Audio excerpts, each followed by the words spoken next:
Good evening, everybody, and welcome along to the RaceRoom Macau Grand Prix of 2025, the second special event here on RaceRoom's latest iteration with the new updated ranking system. Of course, the Macau Grand Prix circuit is fierce, it's ferocious. We're going to see plenty of action here tonight. I'm sure plenty of drama, hopefully some good overtakes, lots of noise, and it's going to be a phenomenal night racing. My name is John Monroe. Welcome along to the stream. And I'm not alone tonight. Joining me is Zach Sweeney. How are you getting on, Zach? Yeah, not too bad, actually, thanks. And yeah, good to be back on RaceRoom, actually. It's been a while. It's been a hot minute since I've had an opportunity to come do some RaceRoom commentary. So I'm looking forward to seeing some familiar faces and have the pleasure of your company for the next sort of couple of hours around such a legendary circuit. And like we were saying before the broadcast, zero margin for error for 120 straight minutes of racing. Yeah, of all the street circuits out there, I think Macau is probably the one that defines the phrase no margin for error. It is phenomenally challenging, very technical, a lot of corners that flow into the next, so it's not always about nailing your lines the first part, it's about getting the right exit and being in the right place for the second part. Of course, you can also see how narrow the circuit is too, so overtaking is tricky. You have to be decisive when you go to make your move. There are overtaking spots, don't get me wrong, especially into the likes of Lisboa. You can get moves done around here, but for the middle sector of the circuit, it's all about concentration. It's about keeping out the walls, trying to minimize mistakes. But I mean, Zach, we see GT3s racing around this track in real life as well. It is a proper spectacle just seeing, these pretty much big cars. They look big when they're going around Macau, seeing them, flying so close to the walls and really taking as many risks as possible. Yeah, I mean, when you look at the likes of the BMW M4, that is a chonky car, and when it's got such a narrow, parts of the circuit and things, it does get quite nervy. I remember watching some of the Macau stuff from this year because I had to make a point of doing it. I've missed it the last couple of years, watching the likes of world-renowned drivers, the likes of Eddie Mortara was taking part in the real life stuff and things, and it was just incredible to watch the onboards. I mean, even in this sim, I watched an onboard from Jack Keithley, who a lot of people will know in the world perennial race room onboard man. He's just everywhere as well, and he's been around forever as well as Jack. But yeah, I remember watching it, and he'd get a snap of oversteer, and immediately your heart would be in your mouth. And I can just imagine how it's going to feel to drive. I've not done any laps of Macau, so everything I say about it being difficult, I'm going off what I can watch from onboards because I'm too scared to tackle it myself. But yeah, it should be a lot of fun, and consistency is going to be key. I've done about 5 or 6 laps today, and put it this way, only one of them was valid. So I think that probably tells you all you need to know. But of course, tonight's broadcast will be covering the top split of this special event. So we will see the best of the best, not people like me driving around the circuit. We should have some competent drivers out there tonight. And it's going to be great. I mean, we were here for the last special event. We broadcast on both the RaceRoom channel and the Traction channel, as we're doing tonight. And it was multi-class racing at Interlagos. You had hypercars or LMDHs and GT3s. This time, just one class, GT3s, 2 hours of racing, so probably going to be one stop around about the middle of the race. Some drivers might try and extend that first stint past the hour mark and maybe have a lighter fuel load towards the end, or fresher tires for the second stint more pertinently. Some drivers might go early to try and get out of the train, because of course that's a big element here at Macau as well. But one key thing here you have to say, Zach, compared to the real race, we don't have safety cars in RaceRoom. So in the real thing, you get a lot of safety cars, especially, watching the Macau Festival. It is basically looking at a safety car lead half the laps. We don't have that in RaceRoom. So what that means, of course, is the drivers have got to stay on it every lap. There's no chance that you can get that time back if you drop back. You're going to have to be right on it. Yeah, 100%. And yeah, there's no lifelines or anything like that, like you were saying. There's no sort of open doors for strategy as well, because the other big thing with safety cars is it comes out and it's a no-brainer to take that pit stop. That's not the case here, obviously, on RaceRoom. So when it comes to the strategy, it might seem, I don't want to say uniform, because I know for a fact people aren't going to be doing the same thing. It just sort of narrows that window down and just means that the on-track driving makes such a much sort of bigger difference as such. I mean, obviously an undercut or an overcut here or there probably is going to make that difference if you are maybe stuck behind a driver who's maybe a half a second or so a lap off the pace, and you come in on a different lap to get the better of them. That is still open, but when it comes to obviously safety cars and things, throwing things into mix, we don't have that, which just puts so much more emphasis on how clinical you have to be around the Macau Grand Prix circuit. It's going to be interesting to see what happens tyre-wise as well, of course. Do the drivers all take tyres at the pit stop? Do some of them try and save a massive amount of time in the pit lane and stick to the same set? We have seen drivers extend these tyres for a couple of hours in the past, but around here, it's tricky. You need to be able to get good exits from the fast corners to avoid being overtaken. So, if you're going to try and double stint the tyres, you don't really have to worry about your pace too much in the middle of the lap. It's going to be all about, can you get out of those fast corners to actually maintain your position heading into the likes of Lisboa, where we'll probably see most of our overtakes. That's going to be the biggest challenge. But we do now have qualifying underway, and you can see there the Porsche in the good old Rexy livery there, the number 80, heading down the straight. And yeah, we're just underway. 20 minutes of qualifying, so you'll see drivers quite quickly getting onto fast laps. Of course, in RaceRoom, you can immediately jump into an actual hot lap. So we're getting our first view now of Macau. We are now indeed. You can see into Lisboa, which is turn 3, and that is going to be the overtaking spot, Zach. Yeah, 100%. This is exactly where it's going to be. All right, heavy braking zone down into not quite 90 degrees of a right-hander, but, you know, we've seen in the past some pretty big substantial incidents, some pretty big pile-ups happen down into Lisboa. So hopefully not going to be the case today. I'm sure the drivers are on their absolute best behavior. I'm going to say that now, and that's going to get completely disproven on the opening lap, I promise. But yeah, we've got, thankfully, actually, to be fair, quite a nice variety as well of manufacturers. So there are 7 cars these drivers can choose from coming into this event, the vast array of GT3 machinery that is available on RaceRoom. You see a lot of Porsches, a lot of Ferraris. I was speaking to Lucas Müller, who, of course, won the DTM Esports trophy in 2025 with Falcon Sim Racing, got his GT4 test at the Red Bull Ring. It was one of those things where he's one of the nicest people in sim racing. It was so good to see him do well. Bottom line is, he said the Porsche and the Ferrari, pretty quick, a little bit snappy, especially the Porsche. He said, and I quote, a car Max Verstappen would like, and that's probably how you know it's a little bit twitchy. So it's going to be quick, but maybe a little bit more on the sketchy side of things.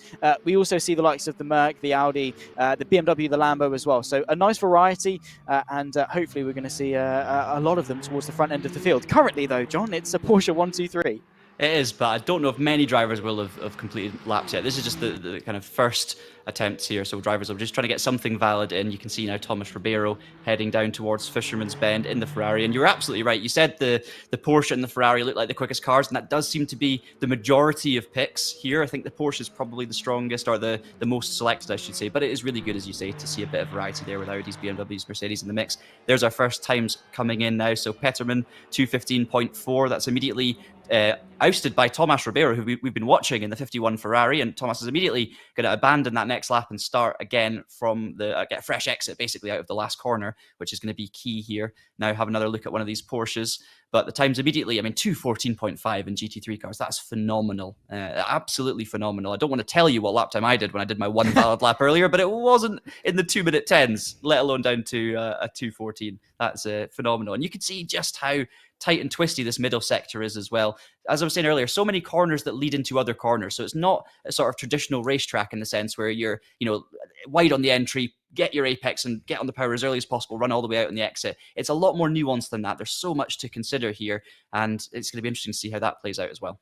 Yeah, and especially when you've got, the slightly heavier GT3s and dealing with that sort of weight transfer when you're going from one direction to the other, that sort of like inertia flick where you've got to get all the weight off one side of the suspension, leaning on that side of the car, all the way back over then to the other side and try not to disrupt the balance, especially sort of in the more twitchy cars like the Porsche. I wouldn't imagine it's as much of a problem in the, the front-engined Mercedes and BMWs. I'd hedge my bets they're a little bit more stable, but when it comes to obviously mid or rear engined Porsche, depends obviously which one you want to define that as. You're probably going to offend some Porsche fans if you call it one or the other, but yeah, maybe that's going to be playing a bit of a factor in terms of just how effectively you can lean on those tires through that middle sector. And of course, when we're talking about tire conservation and things, how much risk do you take in the race when it comes to conserving and scrubbing too much of that speed? Obviously, on a qualifying lap, you just try and get as much out of it as you can. We are approaching sort of the middle part of this qualifying session, so we are going to start to see some proper representative lap times start coming in, and Ribeiro 0.8 of a second. I mean, like I say, I know it's only the midpoint of qualifying, but that's a pretty decent advantage to have going into the last 15 minutes. It is mighty impressive. And I know it's just getting started and drivers will want to get bankers in, but I mean, it's definitely setting out a stall, is Thomas Ribeiro. We saw the lap as well. It looked neat and tidy, but it was great to be on, with the driver who did set that fastest lap initially. We're now looking at Bo Dixon, who's sitting second in the Audi, 8/10 off. You'll be thinking, oh, wow, I'm miles off it. But I'm P2 out of a very big grid, and you can see just how many names we have out there in the top split racing. Just to kind of remind everyone of how you actually get involved in these events, because you can also get involved in these RaceRoom special events. You just fire up the game, head into the ranked multiplayer system within RaceRoom, and click on special events. They only happen once every so often.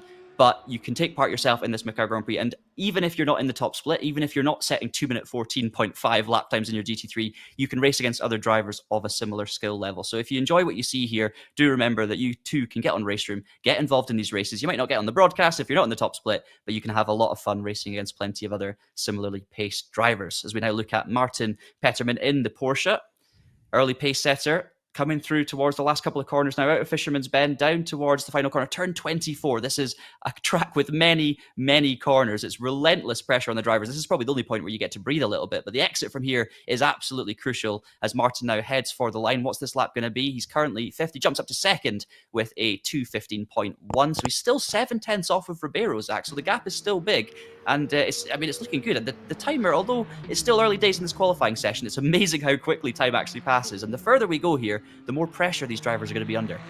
Yeah, 100%, because we've touched on the fact that overtaking opportunities are there, but in a race, and especially in a 2-hour race, I think track position is going to be pretty important. I mean, it is an endurance race, but it's not, where you're properly hunkering down, really focusing on longevity.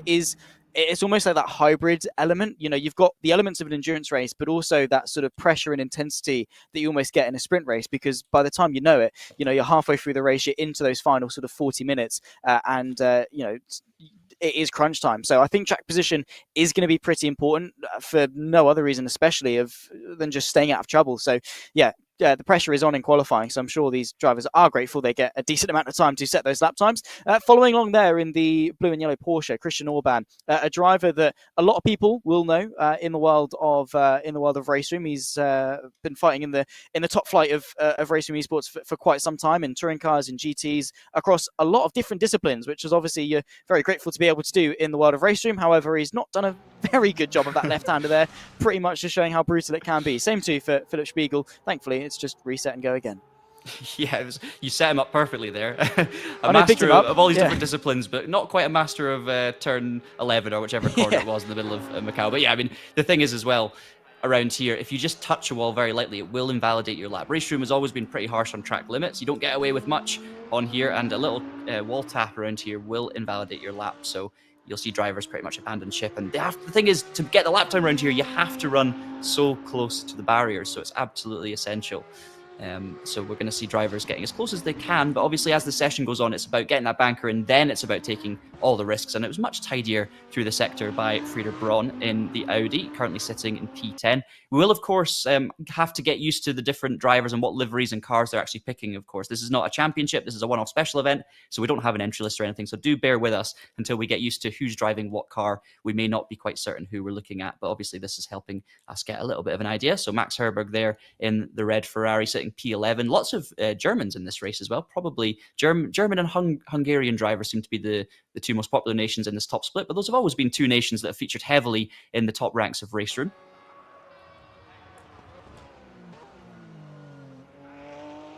Yeah, I mean, when you look at the likes of the Mackenberg brothers, Sven and Marvin, two Germans, obviously they are up there in terms of being quite strong.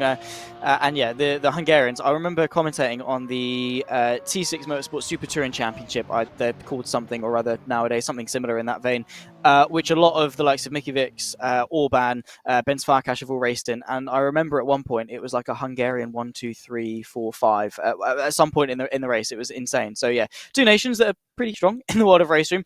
Right now, though, is the man from Portugal of Thomas Ribeiro, who is pretty much setting the timing sheets ablaze. However, Kienzl has brought that gap down to less than 0.3 of a second. Now, when you extrapolate that over 24 corners, that's only a little bit here or there. It just goes to show how the little differences very much do add up over the duration of the entire lap. What definitely does need to be said is that Ribeiro, he maybe felt not safe at the beginning of the qualifying session, but seeing Kienzl less than 0.3 of a second off him now probably lights a bit of a fire under his backside to say, all right, come on, let's see if there's even just a little bit more pace in this Ferrari. I think what's impressed me so much about Ribeiro is not just the time, it was the moment he set that time. It was so early on. Every other driver's taking a little bit of time to get up to speed. You can see how close Ribeiro's getting to those barriers. He's absolutely zoned in at the moment, is Tomas Ribeiro. But yeah, it was just, he immediately set that lap time, first full lap, and everyone else is beginning to get a little bit closer, as you say, Kienzl in within 0.3. But it's taken a bit of a warm-up. Now let's see what Ribeiro can do. I guess the gloves are off now, right? He's already done a very, very solid banker by the looks of it. Could even be good enough for pole position. We'll have to wait and see. So now you can see Tom Ash really taking all the risks, and it's going to be thrilling to watch him throughout the race. Certainly setting out a stall as an early contender for victory here, but there's such a long, long way to go. Let's go on board then with the Ferrari, just so you can see how much he's committing through here in the 296. Look at that, fighting the oversteer as he heads through this middle sector. Down towards what I believe is turn 17, the quick run up Moorish Hill towards 18, a very, very tight right-hander uphill. He always got into the barrier there, I think, on the entry, has he? Yeah, he has, and he's abandoned the lap. That's what I was talking about earlier, Zach. It's so easy to just clip a barrier like that. And if you do that in the race, you could be in real trouble. Oh, yeah, absolutely, because it's not just, in a qualifying lap, the only person you're going to affect is yourself, right? In the race, if you've got a queue of 4 cars behind you, you tap a wall, and that sends you a little bit wide.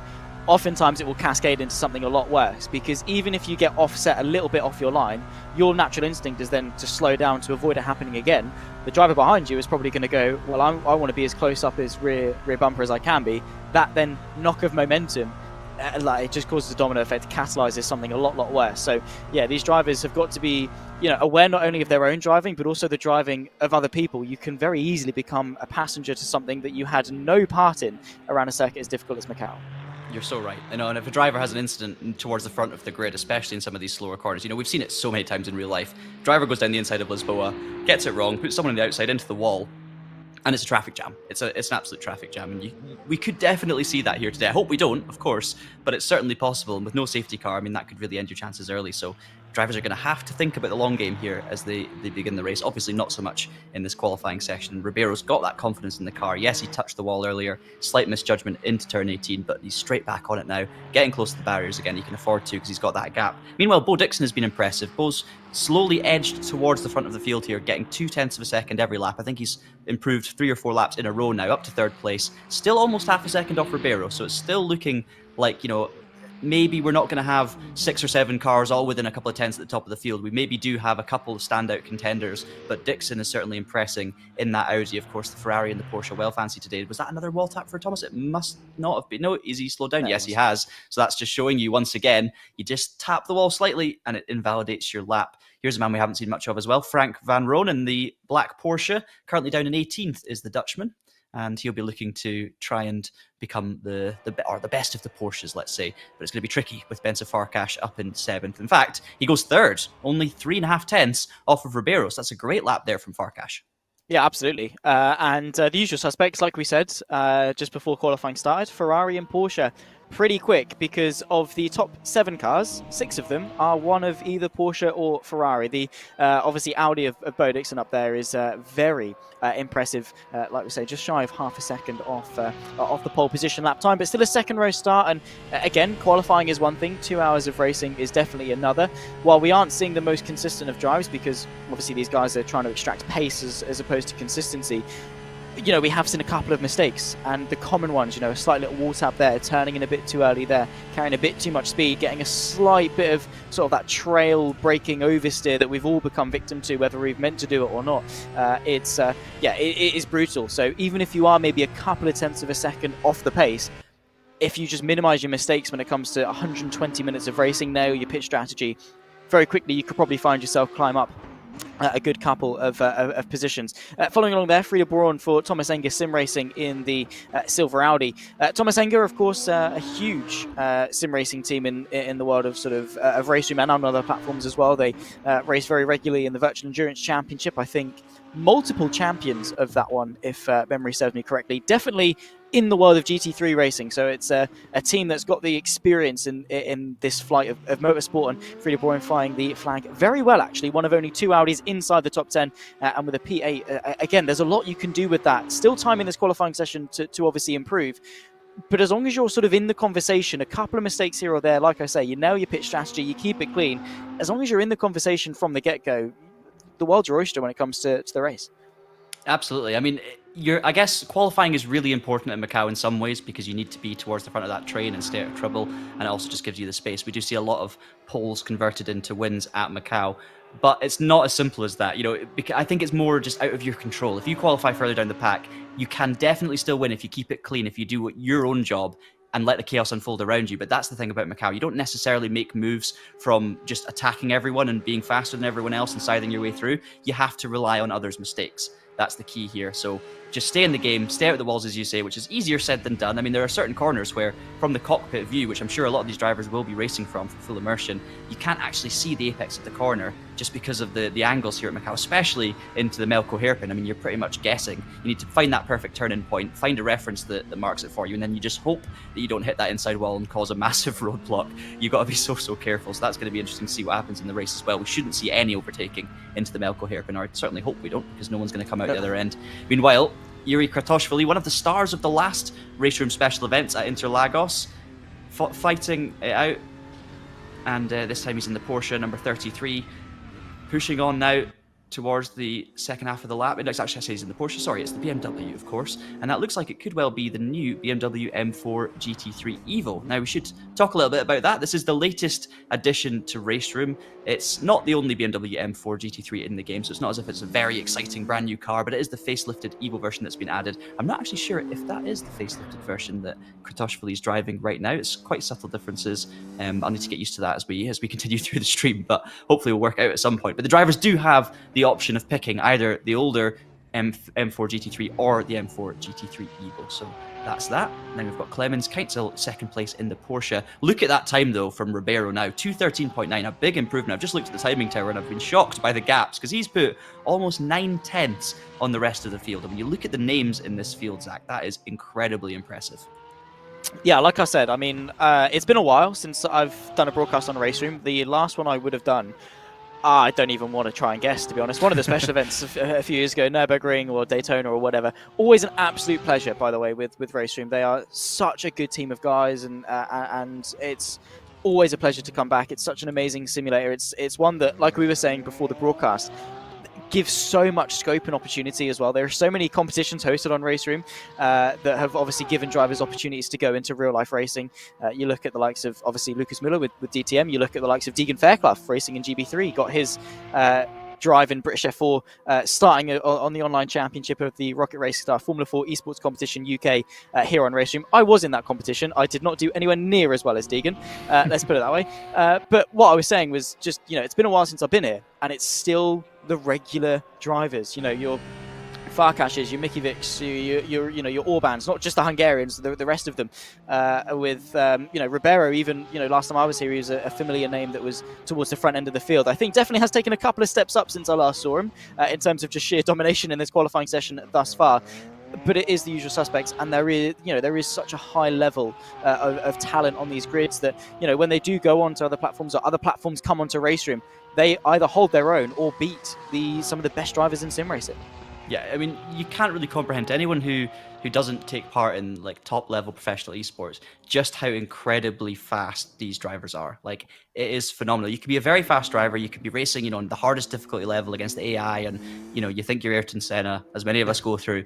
It is absolutely incredible what pace that these drivers are absolutely able to produce on a consistent basis. Like, I guarantee even the drivers towards the back of this field that are maybe 2 or 3 seconds off the pace, that is seriously impressive pace. It's just that when you're at the top of your game on RaceRoom, everything's flowing for you. The precision you need, the way you have to drive the car and balance it, there's a specific technique you need for every single individual car and category. It is remarkable how much skill these drivers have, and it's difficult to appreciate when everyone else is also a highly skilled driver. It's the same in any world-class sport. You might say someone's doing a rubbish job if they're 15th, but actually they're maybe the 15th best in the world at that particular activity, and most of us could get nowhere near it. So it is mighty impressive. And speaking of impressive, Keitzel on that lap we were watching him goes within 3/10 of Ribeiro. So I was thinking Ribeiro's time might even be enough previously. Well, it wouldn't have been enough. He's had to go and set that 2:13.9 because now he's got the drivers chasing him down once again. So there are faster times coming in here, Zach, but with only 40 seconds remaining, you need to be on a good lap already, or else you've got no chance. Yeah, 100%. For those that are new to the world of racing, you do not get to finish your lap. As soon as that timer ticks 0, finito. No opportunity. It doesn't matter if you're on the most blinding lap that Macau has ever seen. If you don't cross the line before that timer ticks 0, I think even just a couple of seconds before, the server will sort of get a rough idea as to who's where. then that's it, right? You've got to be timing your laps very well. So I think we can tentatively say it will be Ribeiro on pole position. However, there could still be a surprise thrown into the mix. On board with Luca Burke, of course, who is looking quite strong. Only a couple of tenths of a second would see him up way inside the top 10. So yeah, a big snap of oversteer there is going to bring an end to that particular lap. Ribeiro, though, 0.3 of a second clear. The only driver sub 2:14, and the Portuguese driver is looking to go for 2 for 2 in terms of RaceRoom ranked events this year.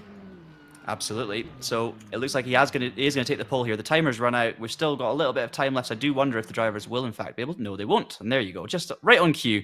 We lose the drivers. And there's not a long gap here before the race begins. So it's going to be very intriguing to see what happens. You can immediately see the drivers now taking to the grid. We don't have a warm-up session in RaceRoom, so we'll be underway very, very shortly. The nerves will be rising, let's put it that way. No formation lap, standing start expected here at Macau. So that run down towards the opening few corners is going to be crucial. It's going to be flat out through Reservoir Bend, flat out through Mandarin, hoping for no big crashes through there, like we see in real life sometimes, and then down into Lisboa. Any particular expectations or thoughts going into this one, Zach? Don't crash. I know it's pretty obvious, but a lot of drivers probably need to have that ethos in their head of just let's get through lap one, right? Because it's just one of those, you got to settle into a rhythm. Rhythm is so important around a circuit like Macau. You know, you drive difficult circuits, you know, the likes of the Nürburgring and things, and you know, it's one thing to do a hot lap, but you need to lock into a rhythm and just get that flow state almost around a circuit like this, where you're just in a mindset where you've got that rhythm. And you're able to pound in some consistent lap times. The race is not going to be won on the opening lap, but it can be lost. Absolutely. So you've got Ribeiro on the left there in the red Ferrari. We've got Clemens Council on the right in the Manthey Porsche. We're underway here at Macau, and it looks like it's been a good start for Ribeiro, and you've got 3 wide already for P3, as that's the Porsche is going to get spun. Oh, it's a great save in the end from Farkas. Almost lost it straight away after contact there with Bo Dixon, so he's going to lose a lot of spots now as we head down towards Mandarin Bend for the first time. It's still Ribeiro from Kienzel, Mikovic up to 3rd place in the Ferrari, and then Peterman in 4th, and we do have a contact through Mandarin. We've got a Ferrari sliding, so let's just hope they stay out of the way of everyone else and we don't get a massive pile-up. It looks like most drivers, though, have safely gotten through there. Not sure who the spinner was, but Ribeiro still leads. Dixon drops behind Varkash. Looks like Peterman's off as well, and he's dropping positions. And we do have a pile-up, unfortunately, through Lisboa. We're going to see the drivers try and sneak through it. It's the Porsche that's stuck there. I believe that's Peterman that's dropping down. And a few people caught up in that, but thankfully not everybody. It's still the same top 3, though. Yeah, it's been a pretty chaotic start, and thankfully for the majority of the field, they were on the inside. Another pile-up, though, as I think that's Frings just trying to pick a path through and decide which line is the best one to take, especially when you're reacting to all the other drivers as well, as it'll be single file, hopefully, through this middle sector. I did see Kinsel almost find a way through into the lead on Ribeiro. That probably would have been one of his best opportunities to do it on the opening lap. Those sort of the top 5 were, for the most part, quite behaved. Behind that, though, it does become quite a bit of a melee, and we definitely did see that in full effect. Rokas to be, you can see, is that Falcon liveried Porsche leading Peterman from Frings. That battle that we're following now for P19, P20, and P21. Still an hour and 58 minutes to go, by the way. It's not the last lap. We've only just started. You might think it's the last lap, having seen that. But I mean, to be fair, there were incidents there on pretty much all of the pressure points that there can be incidents. Lisboa, Mandarin, Turn 4 as well. We saw the incidents. We saw pile-ups. Honestly, it could have been worse. So I'm glad to see most drivers get through relatively unscathed. We do see damage a lot there on the front of the DB Porsche. As you see now, Stefan Frings in the Manthey Porsche down in 21st place. So at this point, it's all about calming down, taking a breather, settling into a rhythm. Of course, it's a dream start for Ribeiro. We think Ribeiro's got great pace. Keinzel's proved his pace, though, in 2nd place. Currently 1.5 seconds off, but that's meaningless at this stage. Ribeiro, I'm sure, will try and get the hammer down, try and extend that gap out. Meanwhile, we take a quick look at Luca Burke, P7 in the Ferrari. Luca's an old teammate of mine, so it's fantastic to see him back out on RaceRoom as well. First time I've seen him racing on this platform and doing a solid job so far. Managed to steer out of trouble relatively well on that opening lap. I think a lot of it, to be honest, stemmed, Zach, from that side-by-side moment we saw into Reservoir Bend on the first lap. We went 3 wide for P3, and I think there was a bit of a knock-on effect. Some drivers losing momentum, and that, of course, causes a concertina. And once there's a concertina at Macau, there's probably only going to be one outcome. Yeah, and it's not a good one. It is, you know, sort of one of those. We got side by side. I think that's between Coughlin and Bo Dixon. That's the battle for P5. Dixon just able to find a way through as they negotiate their way through Lisboa at turn number 3. Nicely done from the Brits and up into the top 5. But yeah, it's one of the. It just catalyzes, right, with how narrow the circuit is and how momentum based it is as well. We were talking about those changes of direction. You've got a car in front. They go side by side. They slow each other down. They have to very much disrupt their line and their pace to be able to run side by side. You know, even slightly off grip, even slightly offline, the turn-in is going to be different. That bunches everyone back up, and when you bunch everyone back up, you know, you ramp up that pressure. Chances are there's probably going to be at least a bump or two along the way, and then the margin for error is so slim. Ben Farkash, though, riding on board, and you can just get a sensation of the speed. I know a lot of people sort of say, you know, how fast you feel when you run down a hotel corridor. This is exactly what it is. The field of vision is so narrow. The sensation of speed is so much higher, and especially if you're sort of Spiegel looking at the back end of the car you're chasing, trying also not to completely throw away your own race. I cannot comprehend how talented these drivers are, and definitely a lot more talented than I am. Let's put it that way. You're absolutely right, though. It's not about the talent part, by the way. I'm not slandering you this early. Cheers. I appreciate that. You know, John. It's tunnel vision. You know, especially when you're following someone else around here. Oh, and we have a spinner at the hairpin. Let's just hope they can stay out the way, and we do have a little bit of a pile up. Everyone's going to need to go to the outside, so fingers crossed either the driver who stopped is able to quit back to the garage, or we're not going to get a blockage on the road there. So I'm very much hoping that that's the case. We'll have to wait and see, basically, what the gaps are afterwards. Really unfortunate. But yeah, I mean, as you say, when you're following someone else around here, you've got to be so careful to not hit those walls, because everyone, you know, if you've got a clear vision, you can go as close as you want to get, and you're judging it based on where you think the corner of the car is. If you're following, you're just putting all of your trust in the driver in front, right? You can't see the walls a lot of the time when you're heading for them, so it makes it incredibly tricky. And I think sometimes you've got to dial it back by maybe 1 or 2% just to make sure you get through, especially early on in a race like this. Of course, Ribeiro doesn't have to worry about that. In fairness, Council's not really sticking with him, so Council doesn't have to worry about that either. And was that a little inside wall hit there for Ribeiro as we just cut to him through Lisboa? I think he might have touched the inside wall and possibly even the outside wall as well. So looks like Ribeiro isn't hanging around here. We do have damage on as well, I should say, 100% damage on RaceRoom. We also saw earlier on, which we didn't call at the time, but Orban and Van Roon were running alongside each other for about 3 or 4 corners. Orban in the yellow and blue Porsche managed to get that move done and hold on to position. But there's battles all around here. Frings is running side by side now for P17. It looks like heading into Lisboa. He's going to back out of that one, dropping down to P19 once the timer has caught up with it, and he will have to fight another day against the other Porsche there, which has a bit of damage on the front as well. Plenty of scrapes and scratches already. If your car isn't damaged by the end of this race, you win a lollipop that I do not fund, because you get a virtual lollipop, ladies and gents, because fair play.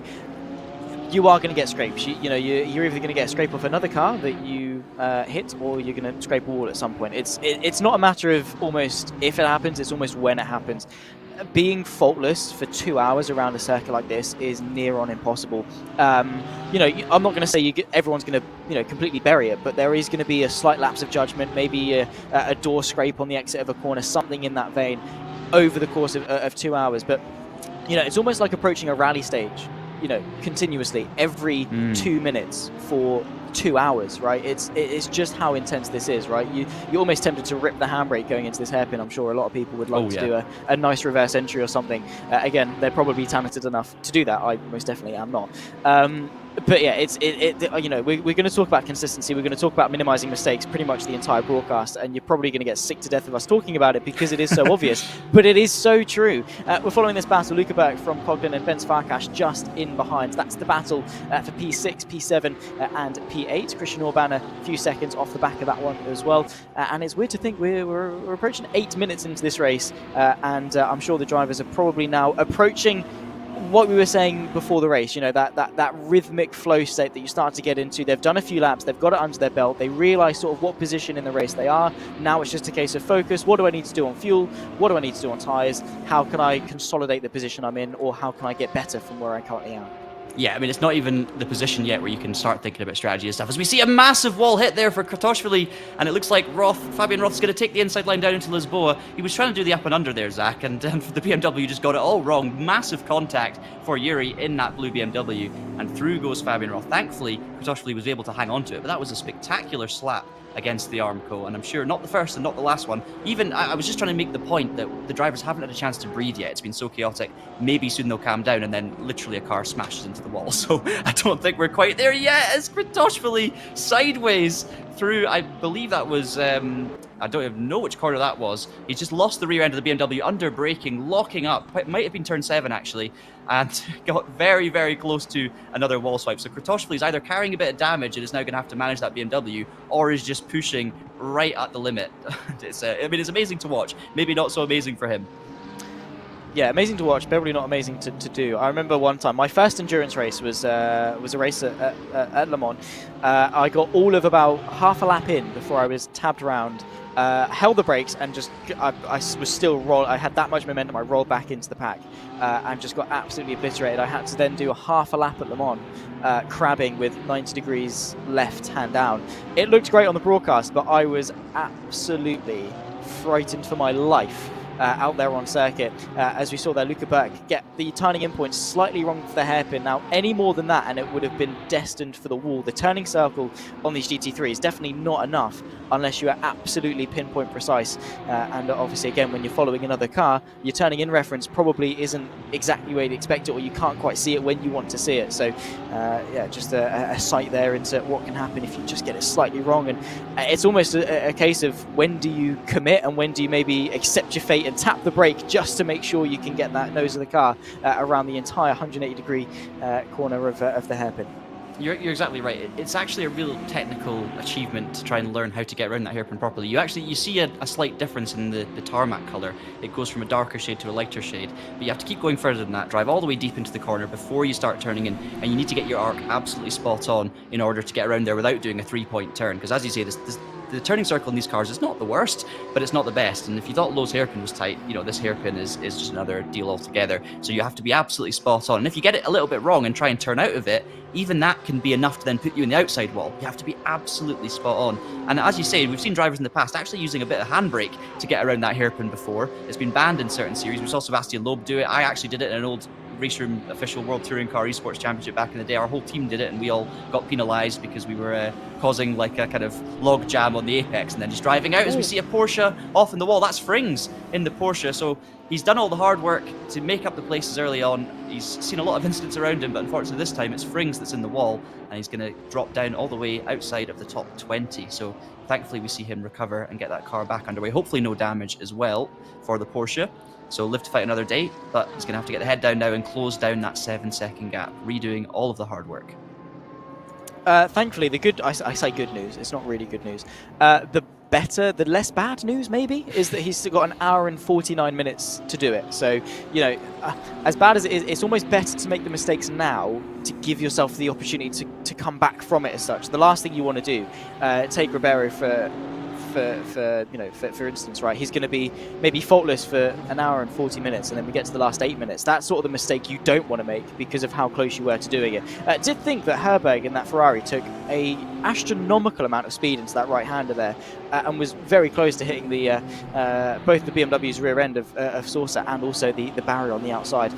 They were following the battle for P18. One of what I can see to be 2 BMWs in the field is Saucer down in the Italian P18 as it stands. I think Stuser as well lost a couple of places, so maybe a mistake from the German. Following this battle though, the Audi of Braun and Bo Dixon, who's actually been doing pretty decent actually over the last couple of laps. Got through on Coughlin a few minutes ago and is actually closing back into fight his way further up inside the top 5. Both from the Audis, of course, the sort of the pinky purple Bo Dixon just in behind. That's P5, and then of course you've got the Thomas Enger Sim Racing, the silver and sort of striped Audi R8 just in front. That of course being Frida Braun, both of them fighting for P4, and only sort of 2 seconds in front of them is Matej Mikovic, the Hungarian, for the podium place. So the question remains for Bo Dixon: how hard does he push to go for the position, or does he work with Frida Braun to maybe make that a three-way fight for the provisional podium as it stands less than 15 minutes into this race? Yeah, it's a very good point. The 2 Audis could work together a little bit here.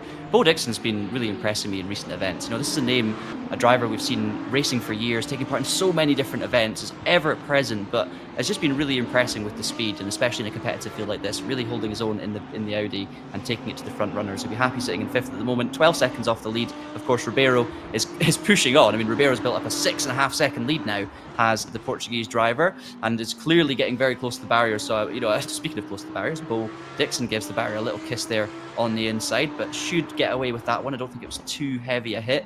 You're seeing these drivers pushing so hard on the brakes as well. We're seeing a lot of, you know, almost locking up situations. You're seeing heavily rearward brake biased setup GT3 cars with this open setup formula. So you are seeing drivers, you know, getting a bit close to locking up, or even in some cases properly locking up and losing the rear under braking. I think it just proves again how close to the limits these drivers are. But Dixon's behind Braun now. Do not try and overtake into the hairpin. Now you see the change in tarmac there. These drivers are going all the way out wide just so they can get that turning circle and get out of the corner. It's not the fastest way around there that you could possibly imagine, but everyone is in the same boat, so you just have to deal with it. You have to just take that line and get through in one piece. We're going to be interesting to see now, though. Will Dixon try and make a move on Braun, or will they work together? Braun again getting very close to the barrier. It's a nice exit from Fisherman's Bend for both Audis, to be fair. A couple of seconds up the road is Mikovic in the Ferrari. Now heading in to turn 24, and it's a bit wide from Braun. You see the rear stepping out slightly, just a little bit of a missed apex. This is going to be an opportunity then for Bo Dixon, who got it absolutely spot on in the pink Audi, as it's now flat out run through Reservoir. He's got the slipstream. You don't really want to go for a move into Mandarin, so Bo's going to try and set him up here on the outside. You're wanting to just lift a little bit, make sure you get that slipstream right towards Lisboa. Then you've got this flat out run through Mandarin, which is easy-ish flat, but if you get the line wrong, you've had it. Easy going to go for a move though down the inside. You can see the closing speed of the Audi. Dixon to the inside. He's going to go for it surely at this point. But it's very late on the brakes from Braun. Dixon backs out. Will Braun make the corner? He does. Not quite the apex, but does make the corner. Holds on, and Frieder Braun remains in P4. Clearly feeling the stress though, I think, with this one, Zach. To be honest, I think that was a missed opportunity from Bo Dixon, because now the consequence is he has to sit behind Braun, who maybe is a little bit slower than Dixon, maybe is more prone to a slight mistake here or there. He's now got to bear with that for the next 22 corners at least before he can make another attempt. So, you know, while we still got a while to go in this race, those sorts of things are going to add up. That was a prime opportunity there from Dixon, maybe just sort of erring on the side of caution if we're being quite critical about it. Maybe he could have gone for it, maybe he was just trying to be safe, and had he gone for it and something gone wrong, we'd equally be slaying him for the same thing. So, you know, we'll give him the benefit of the doubt on that one. But definitely an opportunity there that could have been had. I think Braun's defence was pretty decent as well, committed on the brakes and was able to get it stopped and was able to maintain that track position. They do have to be careful though, because Mikovic and a podium is definitely on if they're able to consolidate for the for up until the pit window at least. Then we really start to see what happens there as Luckerberg taps the wall there. The rear left meets the barrier, and that sort of hooks the front left in as well in what is this three-way battle between Coughlin and Farkas. You can see in the all-green Porsche, the Rexy liveried machine trying to chase after the red and the white of Coughlin. The three of them have been pretty close for quite a while, but yeah, a slight mistake there from Luckerberg. He's going to be hoping not to have any aero damage, but more importantly any suspension alignment damage, because that is the real killer. You can deal with a bit of understeer, you cannot be dealing with a little bit of toe or camber dysfunction. If I had £1 for every time in this broadcast we're going to mention the phrase "he's just tapped the wall," I think I'd have to buy all of the RaceRoom DLC. Sip a free shoot and we're going to be absolutely gone, mate. Coughlin missing the apex, much like Braun did the lap before, to be fair, and it's exactly like you said, when the driver makes the mistake, that is your chance to pounce. You're not necessarily going to get many of them, so you have to take it, and that's going to be what Farkas is going to attempt to do here. Farkas seems to have a bigger run even than Dixon, and he is going to go for it into Mandarin. I think, you know what, he's got enough of an overlap there, and he didn't defend the inside, did Coughlin. He's going to let Farkas have that one, and Farkas does manage to keep it out of the wall on the exit. Taking a tighter line on the way in there to Mandarin does push you pretty close to the wall, but fair play from Farkas. He had the run, he committed to that move. Instead of waiting for Lisboa, he's got it done. I think Coughlin potentially dropping back, you know, through the field, maybe just doesn't quite have the pace of some of these other drivers in the top 8. We saw them drop back from Braun and Dixon. Farkas though looking pretty racy, so we'll see if he can close that 5-second gap now up to the fighting Audis up ahead. Mikovic, as you say, is just coming back slightly towards the two Audis. Kienzel 8 seconds off the lead as well, so I mean, these gaps that 8 seconds feels like a reasonable amount at this stage. I mean, it's been an amazing start for Ribeiro, but it is actually nothing. You know, if there's one mistake, that will just absolutely disappear. We jump back to the 2 Audis, and Braun's getting it all out of shape. And we're actually going to see a move here through the sweepers at turn 11, 12, and 13, are we? And Dixon around the outside. Braun gets sideways as well, manages to hold on to it, but Dixon takes advantage through there. Another mistake from Braun, and it's a great move from Dixon. This time, capitalising on the opportunity that presented itself. Braun couldn't be late and committed on the brakes because it was out of a fast corner, and Dixon spot on up to P4. Our producers, by the way, if they were looking at my camera on the VMix feed just then, would have seen the most outrageous facial expressions in the world. Looking at that move, I mean, I know a lap ago I was saying Bo Dixon, that's a missed opportunity. That is how you capitalise on a move. It was risky, but he had the momentum and he knew that he had the commitment. Talking of rearward brake bias cars, he was really leaning on that tyre through that left-hander, just dancing it through, holding a little bit of the brake because, you know, it is uphill, so the tyre is losing that little bit of grip, especially when you're on the outside, really leaning on that outside edge. A sensational move from Bo Dixon. I have to say, my heart was in my mouth, my jaw was on the floor. Fantastic stuff. And again, when Braun is maybe feeling a little bit of discomfort, not only for Bo Dixon is it capitalising and getting forward, but to an extent it's also a little bit of self-preservation. He doesn't want to be behind a car that's prone to a mistake because of how easy it is to get caught up in other people's errors. You're absolutely right. I don't know if I've ever seen a move through the Solitude S's like that before. Managing to fit 2 GT3 cars side by side. Phenomenal stuff. And you have to give credit as well to Braun, because there could have been a big accident there. Now we're going to see, though, does Bo Dixon actually have the pace, or was it just the slipstream that was keeping him in there? Will Braun go for another move? To be honest, we're seeing more mistakes from Braun, even though he's just behind us. I throw my pencil on the floor by accident. Even though Braun is behind Dixon, he's still missing the odd apex here, trying to hold on. So I just don't believe that Braun quite has the car underneath him that Dixon has. So I do think that gap will extend now through the middle sector, but we'll have to keep an eye on it on the timer. But yeah, as you say, incredible stuff, incredible move. You do not often see overtakes in that part of the track, so that's what we like to see here at RaceRoom. We've now got this train for P15. It's Peterman, Taru and Herberg in the Ferrari, and then we've got a couple of battling BMWs just further down the road. Tarut's going to look to the outside here, and he actually is going to get the move done on Peterman into Lisboa. Peterman late on the brakes, though. Will he make the corner? He does. Great defensive driving there from Peterman down the inside. Very committed on the brakes. It's all about confidence in there. You need to know exactly how late you can get away with braking and still make the corner. And that is very, very tricky when you're on the inside in a defensive position, because you're not really practicing on the inside, you're practicing on the racing line. So fair play to Peterman there. That was great defending.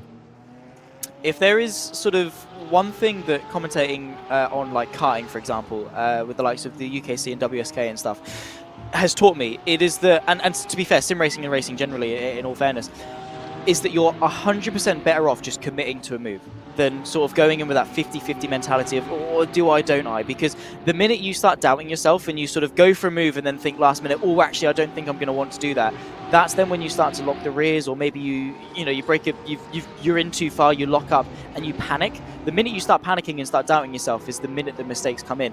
Even if you're committing to the most audacious move you've ever seen, sometimes once you're in, it's better just to commit and go in with that confidence, because as we saw there, it pays off dividends sometimes, obviously, but chances are it's better off going with that mindset of confidence, especially a circuit like this. You have to be confident, because the minute you start doubting yourself, the minute you make a mistake like that, as Taru takes a tap to the wall, take another one off the sheet there in terms of that phrase being said. Stefan, unfortunately, getting that turning into the hairpin slightly wrong, and a flash of the headlights, probably in annoyance of himself, I'd imagine, more than anything else. Yeah, I'm definitely not going to promote any drinking games on the broadcast, but that would be quite a fun fruit shoot version fine. With some fruit shoots. Yeah, I was going to say, yeah, thank you. Meanwhile, Dixon has not managed to drop Braun like I suspected he might through the middle of that last lap. So Braun has stayed in close range. Of course, if you can be there by the last sector out of the Melco hairpin, you can take advantage of that slipstream. So really, if you're the car behind, you just need to try and stay within that 7, 8, 10th window, and you can kind of drag it back in. Meanwhile, this lap, though, looking a little bit stronger from Dixon. You can see how wide a line they take here through turn 8 and turn 9. You've got to really open it up to be able to get that line spot on and get a good exit. But Dixon's absolutely on it here. He's committed. He's running his lines well. Not really making an inroad yet on Mikovits. It looked like Mikovits was coming back in the Ferrari towards them, but that's actually stabilised just a little bit. They're all dropping further behind Ribeiro. I think Ribeiro and Kientzel are sort of one level up from everyone else at this current stage, but I mean, the lap times are absolutely phenomenal from everyone here, especially those in the top 10.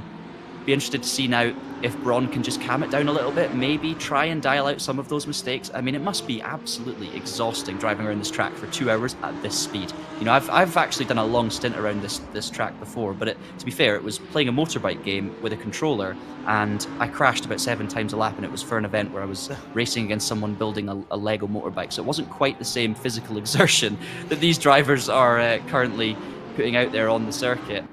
And it's a properly physical venue. Even in sim racing, it can get very tiring. You know, a lot of drivers at this level are running direct drive wheelbases with the force feedback set reasonably high, so they can feel as much as possible, get as much information as possible through from the car. And it certainly does take it out of you. Meanwhile, we have Peterman on the back of Sen in the black Audi. Peterman has had a pretty eventful race, it's fair to say, currently down in 15th. I think his pace is stronger than his position, but he's been involved in a few accidents here and there, so he'll be looking now to fight his way back through the field. He's not going to try and make a move, though, thankfully, into the Melco hairpin. So let's see what plays out between these two drivers now, Zach, as they head from here down towards Fisherman's Reservoir and Lisboa. Pretty interesting contour on the front bumper of that Porsche, actually. If you look at it from top down, you can almost see it sort of straight and then sort of concaves in and then straightens back out again. He's definitely had his fair share of slight taps, has Martin Peterman, but still trooping on very, very nicely indeed. And again, with GT3, there's not a huge dependence on the aero. Don't get me wrong, it makes a difference, and he probably will feel a difference. But as long as there's nothing too wrong in terms of the alignment, the toe and the camber, you can kind of get away with it. So, I mean, obviously the bodywork at the front end of the car, if you sort of crumple that in a little bit, it's not the end of the world. You probably have a little bit more drag and straight line speed, this, that, and the other. Largely, is it going to make a huge difference? Probably not. So he's sort of getting on with it and dealing with it, which is a really good mindset to have, especially in sort of this side of racing where mistakes are going to happen. You are going to fall back into the pack, and you're going to have to pick yourself back up. It's a really, really good way of driving. Here we can see Philipp Spiegel on the back of Stefan Frings, the black and white Porsche of Spiegel. You've also then got, of course, the all-green Stefan Frings just in front. The inside is going to open up on that run in towards Lisboa. Let's see Philipp Spiegel on the left-hand side of your picture. This is a swap, by the way, for P19, a little bit further down in the field.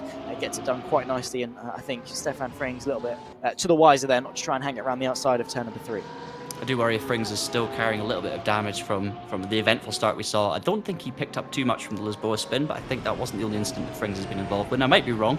There's a few kind of Manthey Porsche liveries out there, but I have seen a few of them facing the wrong way at various corners. I'm not quite sure who all of them were. But either way, Spiegel gets through on his Porsche Contemporary up to P19, and will continue to make progress now, just 6 seconds behind Juhas and the BMW up ahead. We've got the battling BMWs, actually. I did see them running very, very close together through Reservoir on the previous lap. So looks like there's battles all the way through the field. These guys already a minute behind the race leader. Remember, the lap is about 2 minutes and 15 seconds in terms of a full lap around here. So another half an hour into the race, we should be seeing lap traffic becoming a big factor. Of course, there will be lap traffic before then, but really once the leaders start catching the rest of the pack, it's going to get very interesting, because it is tricky to make moves at Macau. It's tricky to find space, and I'm curious to see just how the runners towards the back actually treat our race leaders here, whether they jump out the way or whether they kind of, try and just maintain their position until they're properly overtaken. I'm not saying either is the wrong thing to do, but I'm very intrigued to see how it does play out around here, because it's not easy to just squeeze your way through on some of these narrow bends. No, absolutely not. And as well, the other point to that is that unlike Interlagos, we only have the one class, right? So you don't have the speed differential that you would have between a prototype and a GT3. Fundamentally, the car, obviously within the scope of a couple of seconds, is running the same speed. So it's not just a case of putting your foot down and driving past them, although a multi-class race at Macau between prototypes and GTs would be a very fun, sort of like a charity event, like Jimmy Broadbent would do a bit of a banter race. That would be fun. We did also see, by the way, Frieda Braun, who was running inside the top 5 for a good part of this race, is now completely down and out of this one, 27 minutes of the way through. A good spot, by the way, in the YouTube chat. I noticed that a couple of minutes ago that they picked up on that one. He is down, he is out of the race. He becomes our first of... What, hedge your bet, John? How many DNFs are we going to get by the end of this race? I think we're going to see 6 DNFs, which maybe sounds quite high considering we've had 1 in the first quarter, but I just think towards the end of the race, fatigue's going to kick in. I think some drivers maybe towards the back are going to be losing a bit of concentration, maybe more likely to have a big crash and call it a day. So I'm going to say 6. Get the bet in there. How about you, Zach? You say 6, I'm going to say 7. Simple as that. There we go. 6, 7, perfect. There we go. And, You've already said it once. There's 2. There we go. Clip farming for traction. That's all we need. Content. Oh yeah, that is traction in a nutshell. We should say as well, of course, this race being broadcast on both the RaceRoom official channel, which is of course the game that this race is taking place on. So massive shout out to RaceRoom, and it's also been broadcast on the Traction.gg YouTube channel. Now Traction, I am biased towards Traction because it is a thing I am part of, but we cover all sorts of racing games and sim racing events on Traction.gg in both video form on YouTube. We also have a website which keeps you up to date on all of the latest racing game and sim racing news, and we cover RaceRoom anytime there's an update. As I'm going to interrupt myself because the BMW is in the wall, and that's going to be a pile up as well. Now, Petterman's getting caught up in that one as well. He's just getting through it now.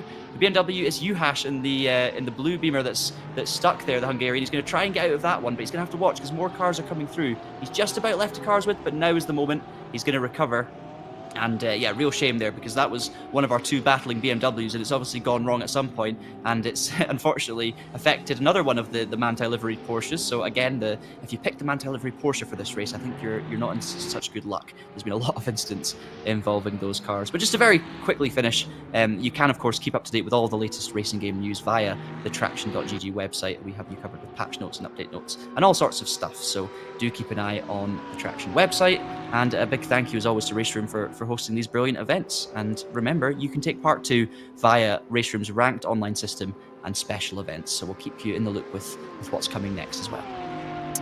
There you go. Do you get commission every time you say that on a broadcast, or is it just... I'm hoping to get a bonus of some kind, but we'll have to wait and see. I'll debate that earlier. But meanwhile, it wasn't Petterman, of course, in the Manti Porsche that I think I incorrectly called heading into the wall. I just saw his name dropping down the leaderboard. So it was it Speak? No, it wasn't Speak. Springs. Springs was too far down. Anyway, I'm not sure which Porsche it was that got caught up in that one. There's quite a few Manti livery Porsches out there. I'm just looking through my list here. I don't think it was Frings. Do you know who it was, Zach? Before I start going we'll through see. them all? It could be. I don't know actually. I don't think we've seen records to be on this broadcast yet. So we'll see. Probably the lowest down one. DeBee is in a Falcon livery, so okay. I'm thinking it might have been Hudak. Actually, is potentially who it was in 21st. But I'm not going to say for sure because we don't know. Meanwhile, Uhash in the BMW looks like he's in the pit lane now, or stopped out on circuit, dropping further and further back down the order. So we may have our second retirement, or maybe we have an early pit stop. We'll keep an eye on that one, of course. It's definitely not Hudak because Hudak is not in a Manti livery Porsche. So the mystery continues. It does indeed. Yeah, definitely not that one. That is very much not green. An early pit stop now, I wouldn't say. If you're coming in now, you're doing at least a 3-stop, which is obviously suboptimal to sort of say the least. If you are going to do a 2-stop, it's probably going to be around about, I'd say, it'd be a 45-30, wouldn't it, in terms of the stint lengths, is sort of probably the best way to do that. There is Szabolcs Uhash, who the BMW that we saw into the pit lane, into the wall, and now into the pit lane, I'd imagine as a subsequent consequence of that one, as we ride on board with Max Herberg trying to chase after Martin Petterman for the battle for 14th, and also on the back of Roland Sen as well for the battle for 13th. Back out onto circuit though, and that is what I like to see. It is a very crumpled front end of that BMW. If it is the facelifted one, it is no longer facelifted. Let's see. Well, it's face very lifted. Face very lifted, exactly. It's the Evo now for BMW. They didn't intend for it to look like that, but it now does. He's made his way back onto circuit, and if he does finish this race as well, like hats off, because you know that determination, you're getting into an incident and just carrying on. I mean, even if you finish P25 and dead last of anyone else, just finishing the race is an achievement in of itself. So yeah, good determination seen there from the Hungarian. I like to see it. Absolutely, yeah. I don't believe that was the facelifted BMW that we just saw at Uhash. I think that's the older spec one, but I'm sure my traction colleague Tom will forgive. Well, no, I was going to say forgive me. No, he will correct me if I'm wrong at some point, because he'll be absolutely on top of what's the facelift car and what's not. I think any of the dark green Marco Whitman liveries and some of the kind of full blue liveries are the facelift version, whereas the Uhash BMW, I'm pretty sure, is not the facelift version. But please don't hurt me, BMW, if I'm getting that one wrong. And it's a big wall slap there for the Ferrari. I think that was Herberg, who has had a big incident there. We'll have to see if the steering's straight on that Ferrari, because that was a big hit. And again, it comes down to that middle sector where drivers are just trying to get every single inch out of the car, get as close to the walls as possible. Lockups are very easy, and big crashes like that are going to happen. So we may see Herberg pulling into the pits, because that does look like a damaged Ferrari. And I think we're going to have our second damage-enforced pit stop coming very soon. I mean, Herberg's still pushing on, considering. Yeah, I mean, fair play, because it's a long way to the pit lane, and every single... Oh my word! What a snap and what a save from Herberg there. Car control on point. But yeah, you know, obviously the reason that his steering is at the moment is left hand down. No, hang on, it's right hand down, isn't it? So obviously one of the tyres is bonked in, excessive toe in on the right hand side, and he's going to feel that every single time he turns the car. Turning left, not so bad because the affected tyre almost effectively is already turning left, so it's not too bad. Turning right is the problem because then you've got one tyre that's got to do almost double the work to sort of compensate for the tyre that's bonked in. So he's got a bit of a problem with that one. And to be fair to him, despite that, he's not staying too far off the back of the cars in front. It might be that case that he sort of goes, can I deal with it? Do I just sort of suck it up for the next 27 minutes? Because that's obviously when he's going to come into the pit lane anyway. We'd imagine if they're doing a one-stop, just sort of splitting the race in half.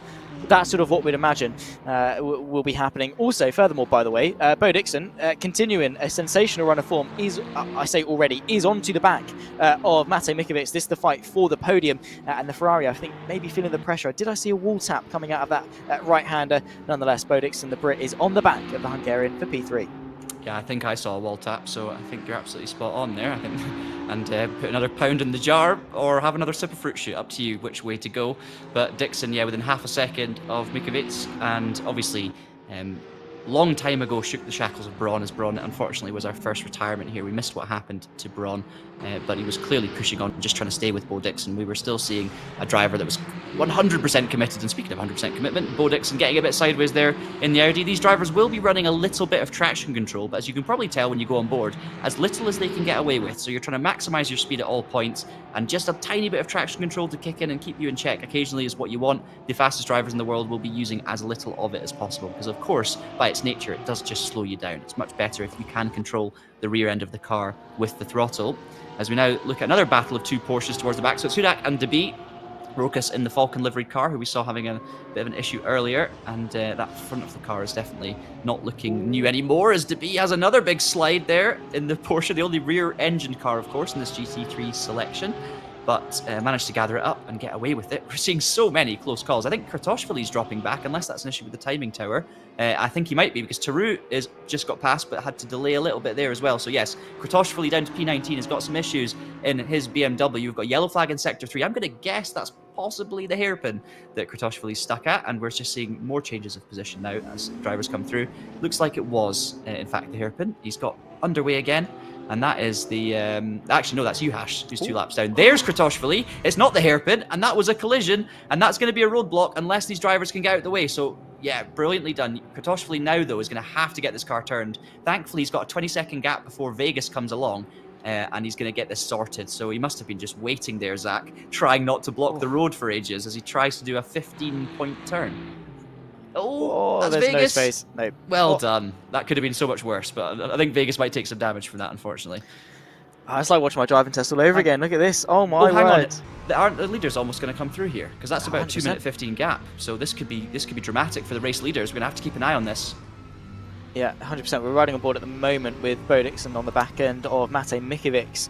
But yeah, obviously Ribeiro 13 seconds clear of Kinsale. He's got the liberty as, oh my god, thank goodness, Kratochvili was able to sort of get his car parallel to the rest of the circuit and not perpendicular across it. Just to quickly interrupt you, Zach, sorry. I think it was actually Ribeiro that was the Ferrari that made contact with Kratochvili, not Vegas. Right. I think it was Ribeiro coming through. I'm not 100% sure, but it was a red Ferrari, and the timing was about right. So that may well have been a horrendous moment for a race leader, possibly even damage. So we'll have to keep an eye on gaps. Sorry to interrupt. No, absolutely. It's an important point to make about the race leader, is that it just gets from bad to worse for the Czech driver. It just reminded me of that scene in Cars 2 on the bridge where they all completely pile into each other, and it's, I mean, at what point do you just Alt F4, there we go, into the pit lane. Yeah, exactly. Yeah, getting around there, you're not only a hazard to yourself, you're a hazard to other people. Will be interesting to see if Ribeiro was able to get away scot-free with that one. Thankfully for Mikovic and Dixon, like I say, they were able to get through when the BMW was parallel with the circuit, not perpendicular, and all the way across it, especially in that narrow sector. So no major sort of dramas for these two, and hopefully no major dramas for Ribeiro either, as the Ferrari in front of them. It could well be Vegas, because that does look to be a very damaged Ferrari. We'll have to wait and see, of course, in a few moments' time. However, Mikiewicz potentially under a little bit of pressure from Bo Dixon here, who we've seen not be overly aggressive in towards turn number 3. I think that's not quite going to, well, it is going to be the case once again as they make their way through turn number 2. Now still with a slipstream. I think Bo Dixon could well be able to time this quite well if he's able to commit on the brakes. Pulls out to the left-hand side of your picture, the inside of the circuit. Not quite enough of an overlap. Backed out of that one, again erring on the side of caution. A slight tap on the inside and the outside as well for good measure for Bo Dixon, as Mikiewicz able to hang on for the time being, as we tick off another DNF of, well, 6 or 7. Let's find out in an hour and 22 minutes. Yeah, another one, and another small tap on the wall. In fact, 2 small taps on the wall for Bo Dixon, so no one's going to be left thirsty after this race. But I think he's getting away with this. If you have a small tap on RaceRoom like that, even though the damage is on, you can get away without too much damage. It's the big impacts that are really going to cost you. I mean, you can see the state of the BMW trying to recover, Kratochvili trying to get that car back, and yeah, he's fully done, I think, in this race, unfortunately. Juháš, Kratochvili and Braun are 3 DNFs, so just like that, it goes from 1 to 3, Zach, in about 10 minutes, and suddenly 6 or 7 is looking a little bit ambitious, isn't it? We've got a Ferrari going slow on the outside. That's a heavily damaged Ferrari. Not sure which one that was. It was a Verstappen.com livery, so we'll have to wait and see, and it's crashing into another wall there. It's definitely not Farkas, so it potentially is Vegas or someone. Yeah, there's Vegas. So then, based on that, then, with the Red Bull Verstappen livery on the Vegas car, I do think it was Ribeiro that got, I mean, you could say very lucky, you could say very skilled, sneaking through behind, but it was a big impact. So in some ways, very unlucky for our race leader. Potentially, could have come a cropper there. So properly sketchy moment, and it just shows you how quickly things can change, because all of a sudden, he's still got a 14-second lead now, but that could have been gone in an instant, and Kinsel could have been right on the back of our Portuguese leader. So it's still all to play for with an hour and 21 minutes to go here at Macau. Yeah, 100%. And like I was alluding to as well, he's got the slight luxury of being able to, he's got the gap to play with. If he sees a yellow flag, he's not going to do the typical sim racer thing of, oh, it's a yellow flag, that means it's an opportunity. No, he's going to take the yellow flag as what it is, which is be prepared to slow down or change direction or stop should you need to. He's got that gap in hand to afford to be able to do that. He can react to things well and sort of take his time with things. Obviously, Ribeiro in the opening 40 minutes of the race has been anything but patient. He has just been able to get gone. But yeah, he's been able to consolidate that position really, really well. Still 14 seconds clear. Following this battle though, and look at that run from Bo Dixon through turn number 2. Now on that run towards 3, he has got the overlap on the Hungarian. Late on the brakes now from the Brit. Has he got the overlap? No, not quite. And Matej Mikiewicz will beat him to the apex of Lisboa. And another tap of the apex wall there from Bo Dixon. He is getting all sorts of fortunate in terms of the damage model there as to come away scot-free for that one. But Matej Mikiewicz doing a fantastic job. There is our race leader though. Not really seen him. There are some battle scars to the front end of that 296, but nothing that clearly seems to be hampering him too much. I mean, there's 2 ways you look at that incident. Ribeiro has done a very good job to minimize the damage. Second hand, though, he came in there very fast, and let's be honest, I'm not having a go here in any way at Ribeiro, because it's probably blind. You probably don't know until you get there. Obviously, you've got flags to depend on if the flag system's working properly, but you were talking there just a minute ago, Zach, about how if you see a yellow flag, he's got time to slow down for it. That's the thing with Ribeiro. He's built such a good lead from pushing on and taking risks that he is able to just slow it right down and take it easy when there's a risk of a pile-up or a traffic jam. And you could argue 2 ways. You could say, 1, he's done well to minimize the damage in that situation, but 2, you could say, if he'd have slowed down a bit more, and I'm not saying it was even possible because he might not have seen the incident, but if he'd have slowed down more, he could have just tapped his way through that incident without taking that front end damage that he's got, and of course it could have been way worse for him. Doesn't seem to have affected his pace too much, as we see, meanwhile, Marius Stosur having a look down the inside of Tarut, but not pulling it off this time. But yeah, like Ribeiro could have slowed down more, potentially had less damage, we don't know, but pace-wise, I think he's gotten away with it. He's actually extended his lead from Keinzel in this the aftermath of that incident, so I think he's okay, but we'll have to just keep an eye on it. Just want to say as well, that Dixon Mikiewicz potential overtake there, I think that's now the 3rd time we've seen Bo Dixon comfortably with an overlap down the inside towards Lisboa and not able to pull off the move. So either his rivals are just fantastically late on the brakes, or Bo Dixon maybe has a slight weakness under braking into Lisboa. Maybe a lack of confidence on the inside line, maybe he just doesn't have the feel or the power on the brakes, but either way, if there's one corner you don't want to be lacking confidence on the brakes into, it is Lisboa, and I think it's hampering him in this race.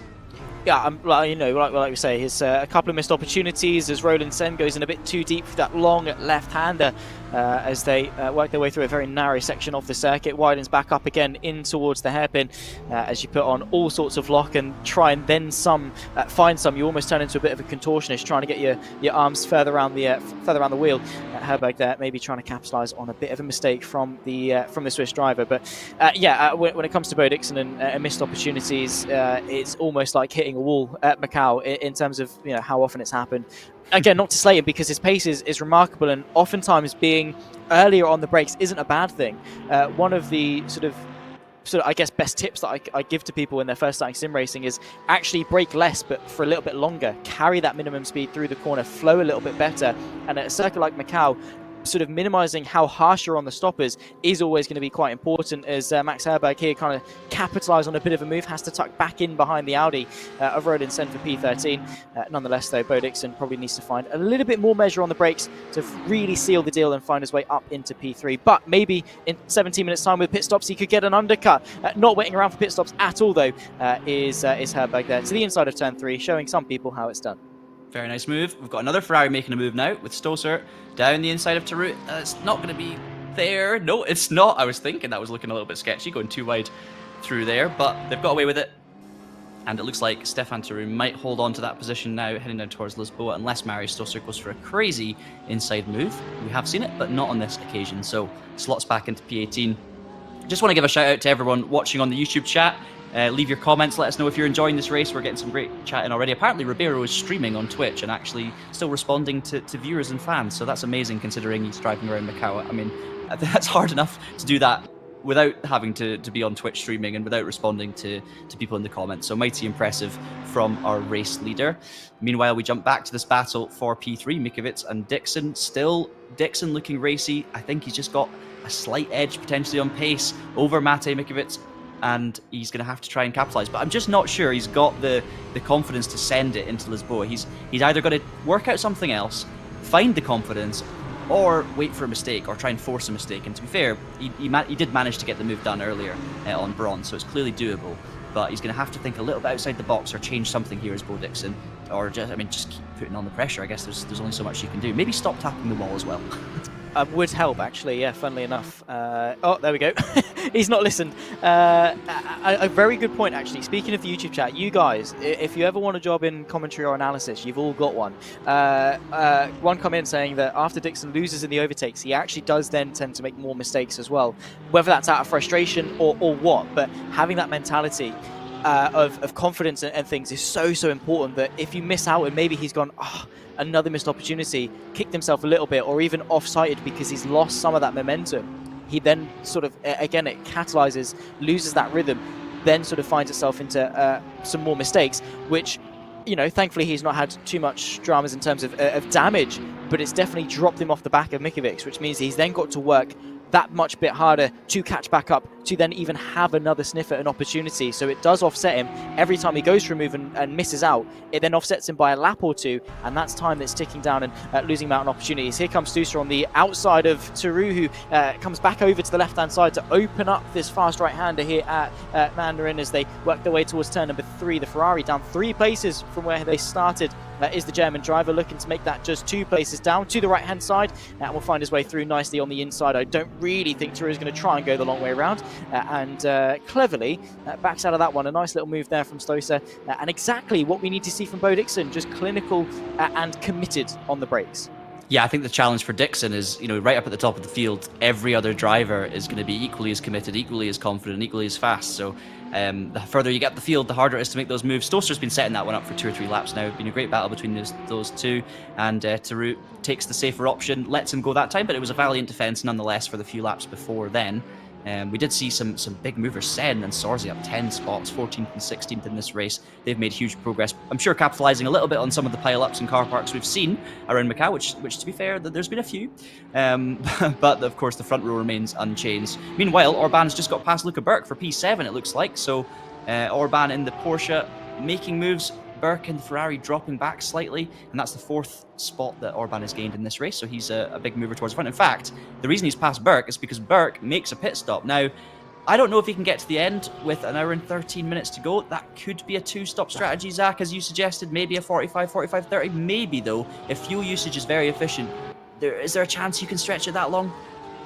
13 minutes is what, 6 laps? Yeah, that's a lot to save. If the original spot is an hour, which we think it's close to at least, then yes. But if it's more than an hour with the fuel usage around here, I'm not quite sure. But yeah, I mean, it seems ambitious. Yeah, very, very ambitious. I think, if you could maybe stretch it to, if you come in maybe 2 or 3 minutes off the hour, you could probably stretch it. But yeah, between now and probably the next 8 or so minutes, 10 minutes even, it's going to be a 2-stop, and probably a sensible one at that. We're going to see now, obviously, with Luca Berg, just what that offset is in coming into the pit lane. The other thing is, as well, maybe, is that if you're going for a 45-minute stint and maybe you're not fueling the car all the way, especially towards the end of the race where you've got a shorter stint, the car's going to be slightly lighter, therefore slightly quicker. So if everyone's doing a 2-stop, maybe that's how you're going to make it up. But then with the way the track position works, maybe having the track position of doing a 1-stop is better. How much time do you lose doing it? We'll see, obviously, in the coming moments. This is the critical point of the race. We talk about, the first half an hour getting settled, getting into that rhythm. Now, obviously, towards the end of the first half of the race, we are going to start to piece together that strategical element. Obviously, for Ribeiro, Quintel, it's critical for their races going forward. It can very quickly come undone if they get it wrong. And of course, for a driver like Luca Berg, maybe not time that pit stop overly well, because he's, now having to come out in traffic and be behind Rokas to be for P18. Well, that's the thing. It wasn't a tactical move from Burke to get out of traffic, because he wasn't in traffic anyway. He was a solid 8 or 9 seconds behind Coughlin. I think he was fairly clear of Orban. I might be wrong. So I'm not quite sure what that was. If it's a 2-stopper, it's just a plain and simple 2-stop strategy pit stop. That makes a lot of sense. But if everyone else is doing 1-stop, it's potentially a strange call. But we'll have to wait and see how it plays out, of course. You can see there the tyre selection, everyone on the hard tyre. So we'll still have to wait and see how the pit stops go in terms of tyres. Will the drivers all take new tyres? Will someone try the undercut by doing a shorter pit stop and then having to last it out? We can see drivers extend that long on the tyres, but I've not done enough running in these cars at this sort of level to really know the differences. I'm sure some drivers will be very prepared, and we see the Porsche in the background of Frings almost putting another Manthey car in another barrier, but thankfully doesn't do it. You made a very good point as well, Zach. So Ribeiro and Quinzel, of course, for those guys, when they pit, they're going to come into potentially traffic. Unless they pit last, they're going to be in traffic, and it's not going to be lap traffic. It's going to be technically for position. And every other driver in this field doesn't matter if Ribeiro and Quinzel were race leaders. They might not even know that. They're doing their own race. So if you're battling over P16 or P10 or whatever it is, it doesn't matter who you're fighting with. You're racing for position. So that could definitely throw a spanner in the works. Ribeiro is going to, of course, be grateful for having such a big lead at this point and the pace that he's got. So he can afford to take it easy, as we keep saying. He can afford to be a little bit safe, can Tomas Ribeiro, in that Ferrari. He's just doing a phenomenal job, but clearly really pushing on in that car. So gonna have to just take it cautiously, because he doesn't want to stick it in the wall now. He's got a great opportunity to take the win here in the Macau Grand Prix on RaceRoom 2025. Yeah, indeed so. And a very, very good point as well when it comes to the leaders and the traffic, because the flow of Macau and how tight it is, even if you wanted to make it easy for them, it's difficult to do that without compromising yourself. So a lot of people aren't going to be overly willing to do that. I'm sure Luca Berg is going to be pretty willing to find a way through on Rokas to be. The inside line getting taken there for the Ferrari. Nicely done. Textbook move, simple as you like, up on the inside at turn number 3 of Lisboa there for the for Luca Berg in the Ferrari. Now eyes forward really to go to the German of Tarut for what is 17th position, and just try and pick them off over the course of the coming minutes. But effectively he's guaranteed himself. He's banking now on a 2-stop strategy. From what I have seen before in RaceRoom, I think an hour is doable. Again, on a stretch. I mean, Macau, it is a bit more stop-start. Are you then using more fuel? But then again, you're not maybe, using the full extent of the rev range on the straights because there's less of them. I honestly don't know. But then maybe are you revving out 2nd or 3rd or 4th gear more often and therefore using more fuel? It gives and it takes. It's 6 of one, half a dozen of the other in terms of that fuel usage, and also the undulation as well. You're going uphill using a bit more fuel, but then you could coast downhill. It is quite 50-50 in that respect. So I think the next 9 minutes, again, like we've been saying, are going to be very critical in deciding what sort of strategy we are going to be seeing, and whether or not people are going to be committing for it. There you can see, obviously the main picture is Herberg, the picture-in-picture, the top right of your screen, riding on the rear wing of Petterman, the battle for P11 and for P12, the Porsche and the Ferrari, the rivalry that's pretty much been the the tell of the tale really for the entire event. In all fairness, it has been a Porsche or a Ferrari sort of field in terms of if you want to be quick, these are the cars you got to go for. Yeah, there's only 2 non-Porsche / Ferraris in the top 13, so you're absolutely right.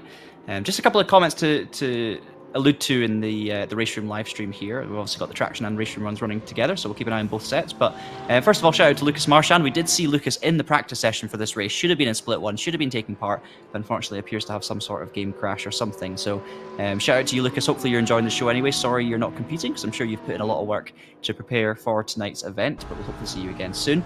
And yeah, interesting. So we've got a few watching Ribeiro's stream as well. Looking around about, at this point, probably 6 laps of fuel left for Ribeiro, Zach. So we've got 7.5 minutes till the halfway point. If Ribeiro has about 6 laps of fuel left, that's probably about, what, 13, 14 minutes? I do actually want to call this, though, because Taru's going down the inside of Sors in the BMW, and that is a great move. There's almost an overlap, almost a touch there. Sors is going to have to back out of it. Taru gets the move done and moves up into P16. I was so focused on the chat with the comments there, we almost missed that on-track action, but you guys would have seen it happen anyway. Burke's, of course, going to want to capitalise on this. Having pitted, he's going to have fresh pace compared to those two, potentially higher pace in general, possibly new tyres, we're not sure, so it'll be interesting to see. But based on that calculation, with Ribeiro maybe having 5 or 6 laps of fuel left, maybe 13, 14 minutes, that means you can run, 65, 66 minutes potentially into this race. I still think that means that Burke's going to have to make a second stop. But it does mean, maybe 3 laps of fuel saving. It's still a huge amount, but if that's the case, that's something to keep an eye on at least. But I think the reality is it's going to be not much over 60 minutes that you can get out of a tank here. Yeah, as long as you get over halfway, it's a one-stop. So that's sort of the simple answer for that one. The thing with Luca Burke, though, is that given when he's come in, the fact that you can run 65 minutes of a stint, it does open the door for a little bit more flexibility if he is committing, well, he's now committed to a 2-stop. If anyone else is, which at this stage with an hour and 6 minutes left, it's probably not the case, but it does give him a bit more scope. If he wants to come in a lap or so earlier or later relative to his initial stint, as Saucer goes in deep and Luca Burke gets caught up on the inside there, gets a bit of a tap as well from one of the Ferraris just in behind. I think one of the lapped cars there, potentially. Is that the race leader? Is that the race leader? Potentially, I think it might be. Potentially, yeah, it could well be, yeah. I think looking at the order here, I think Ribeiro, looking at the damage on the front of that Ferrari, that screams Ribeiro to me. So maybe a little bit fortunate once again there to be avoiding an incident, but there was contact between the 2 Ferraris. We'll be able to tell if it's Ribeiro by the way if he shoots away from everyone else. And yep, straight away that looks like Ribeiro. We see the Falcon Porsche pulling into the pit lane as well, so that's going to be DeBee. Burke drops further back here, and I saw that happening, Zach, in the mirror. I saw Luca Burke looking very big, and I thought, is he going to try and go down the inside on the exit of the hairpin? This is going to end in tears, and I mean it did end in tears, but thankfully it ended with Luca touching the wall, not Luca spinning the car in front. Yeah. So it could have been worse, and to be fair, Luca was probably just unsighted there with obviously that pillar on the inside right. You can't really see much, so that shows you how easily it can go wrong, and he's going to have to do all that work again. Yeah, exactly. Again, it just shows that you've really got to pick your moments as well. It was an audacious move, whether he meant to do it or not. Sometimes you just break that late that you're almost like, well, my only option is to try a move. Yeah, that's going to put, obviously, Luca back a little bit further back. That's going to put Rokas DeBee out of this race as well. The Falcon liveried machine down, and I would assume out, unless he's coming in for a normal service. I think he just pulled in for a stop there, There we go, he's back out actually. No, fair enough. He's a little bit further down. He's damaged. Just by the extent of the damage, I thought he was going to be calling that, but the Dutchman is back out onto circuit and should be taking his first and only stop. It is going to be a stretch on fuel though. He came in with an hour and 5 to go, and by our predictions, that's the maximum you're going to get out of a stint, so he has got to be quite careful with his consumption here. Yeah, because the reality is with Ribeiro, I've had great intel from the folks in the chat, so keep the conversation coming in. Thank you so much, likes of Stormtrooper and Concalvo Silva for the comments. But Ribeiro, he may have been fuel saving himself. I doubt it based on the pace. But we can easily say, a full tank of fuel lasts an hour and 6 minutes, 7 minutes, because that's what Ribeiro's done. We don't know what Ribeiro's been doing. Maybe he's been pushing extra hard and burning loads of fuel. Maybe he's been saving a lap of fuel. So we really don't know. I do think an hour and 6 minutes. If you're coming in through choice now, without major damage, yes, DeBee had big damage, but it wasn't. I mean, it was clearly he drove into the pits, having not just had a major crash. That damage has been there for a while. So I think if you could What am I trying to say? If he needed to do an extra lap to make it to the end of one stop, he probably would have done. So I'm going to presume any pit stops from this stage, it's going to be one stoppers. And I think that's basically the whole field except Luca Burke. So it'll be fascinating to see Luca's progress through the field here, because he's going to potentially have to make 2 stops compared to everyone else's 1. But that should mean he's got a slightly faster car if he's taking tyres, and that's another thing as well. Maybe a lighter fuel load per stint too. So it'll be interesting to see his progress through the field. When it comes to strategy, I mean, it's like we say, with 2 hours, it does reduce the scope as to the variation you can get, but still an open door in terms of how much fuel do you save, because the longer you go in, then the shorter the stop is when you take it. That's obviously the longer into the race you go, the less fuel you have to put back in when you do take your stop. Something to keep an eye on there, as we've got just over half distance to go in this race. We have also been joined by Cody Nikolakowski, by the way, in the YouTube chat. Unfortunately, would have loved to see the Macedonian on track. Of course, after a success at Interlagos a few weeks ago, at the beginning of November, was it? I think with Interlagos, a fantastic driver in the world of RaceRoom, is always towards the front end of the field, but is joining us in the coverage. So any sort of driving questions I think we have, I'm sure Cody will be hopefully more than willing to sort of give us some insight on in regards to that one. There's the battle we're following at the moment, though. Bo Dixon in the Audi R8, and interestingly, being caught by Benz Farkas, the Hungarian, in, of course, that all-green liveried Porsche. Both of them now driving onto the back end of Mate Mikovic, who, to be fair to him, when it comes to dealing with pressure and sort of focusing out of the windscreen and not so much driving in your mirrors, has done an exceptional job as to deal with the pressure of having a very quick car of Bo Dixon and now an extra very quick car of Benz Farkas, applying that pressure for the majority, pretty much, of the latter half of this race. You're absolutely right. I mean, dealing with that pressure at Macau is no mean feat when you've got a driver of Bo Dixon's caliber behind you for that long. And we've seen this now. These two have been together for a long time. We said earlier, Dixon's going to have to find another way. If he doesn't have the confidence under braking, he's going to have to find another way through. And it comes back to that situation there when he had the overlap twice in a row, I think it was, 2 laps in a row. And Zach, if he'd just managed to lift off that brake pedal slightly, trust himself, get into the corner, trust the car underneath him. I'm not saying it was even possible, but if he had, he could be 5 seconds down the road by now, maybe 7 seconds down the road. Mikovic, I think, is pretty fast. I don't think there's a huge pace difference, but clearly there is a bit of pace difference, as Farkas shows you how to commit on the way into the hairpin. I mean, that's one way to do it. Would it be fair to say he's tapped the wall there? Slight small touch on the wall. There's another one. Yeah, exactly. Yes, a slight tap of the wall potentially. The good news is we talk of traction control and things. If you do get it slightly wrong, you can almost full lock and full throttle your way out of it if you've got the opportunity to. There is, by the way, I don't think we've really seen Clemens Kienzel this race apart from lap 1. He does exist. He's just sort of in a bit of a no man's land in P2. He's been leaps and bounds quicker than the rest of the field, just not quite quicker than the race leader. And it's that thing of the. We're singing the praises of Tomas Ribeiro and how dominant that he's been in this race and how consistent he's been. But so too is Kienzel, to a very similar level. It's just the case that Ribeiro's had a 10th or 2 more per lap that he's been able to extend with his, oh my goodness me, that's going to be Benz Farkas in the wall. Yeah, I don't know what's happened there. It's a huge crash through Mandarin. That's going to be damage for the Rexy liveried Porsche. And you can see there the car crabbing horrendously. And unfortunately, we cut to that just after it happened. I'm glad we managed to catch the aftermath, but I think it's going to be retirement for Farkas. He goes straight down the escape road, and that marshal is frozen of shock after seeing what he saw through Mandarin Corner. Farkas is going to get it turned, though, so maybe he is going to try and pull it back to the pits, which is going to be interesting. I think we'll have to keep an eye on that one. Hopefully he plays it nice and safely. But yeah, just to very quickly finish on what you were saying there. Kienzel, first of all, it's remarkable to see a car without damage on it. Kienzel's car looks completely immaculate, and that's probably why we haven't seen him until this point in the race. But to your point, if Ribeiro wasn't here tonight, which, you know, any driver can turn up, any driver can not turn up. It's a special event. It's not part of a championship. It's a one-off. If Ribeiro didn't turn up, we'd be looking at Kienzel with a 16-second lead, going, this is domination, even more dominant than Ribeiro. By the way, that gap has come down a lot on this lap. It could be the timing tower, but that gap from the lead to second place has come down by about 4 or 5 seconds. So I need to keep an eye on that one. But yeah, I mean, Kienzel absolutely deserves the praise as well as Ribeiro. just doesn't quite have that ultimate pace, as you say, missing a tenth or two. But it's the same with all of these drivers. Anyone who's in this race, I mean, to begin with is impressive, but to be sitting in the top 10 around here with this sort of caliber of field is no mean feat whatsoever. Dixon must be sick of the back of that 296 now, Zach. Or maybe he's enjoying the chase. I'm not sure. It's kind of fun to run around with someone, but around here, just not being able to see the walls clearly and having a car in front of you, it's just so limiting, and I can imagine kind of scary in some ways. Yeah, 100%.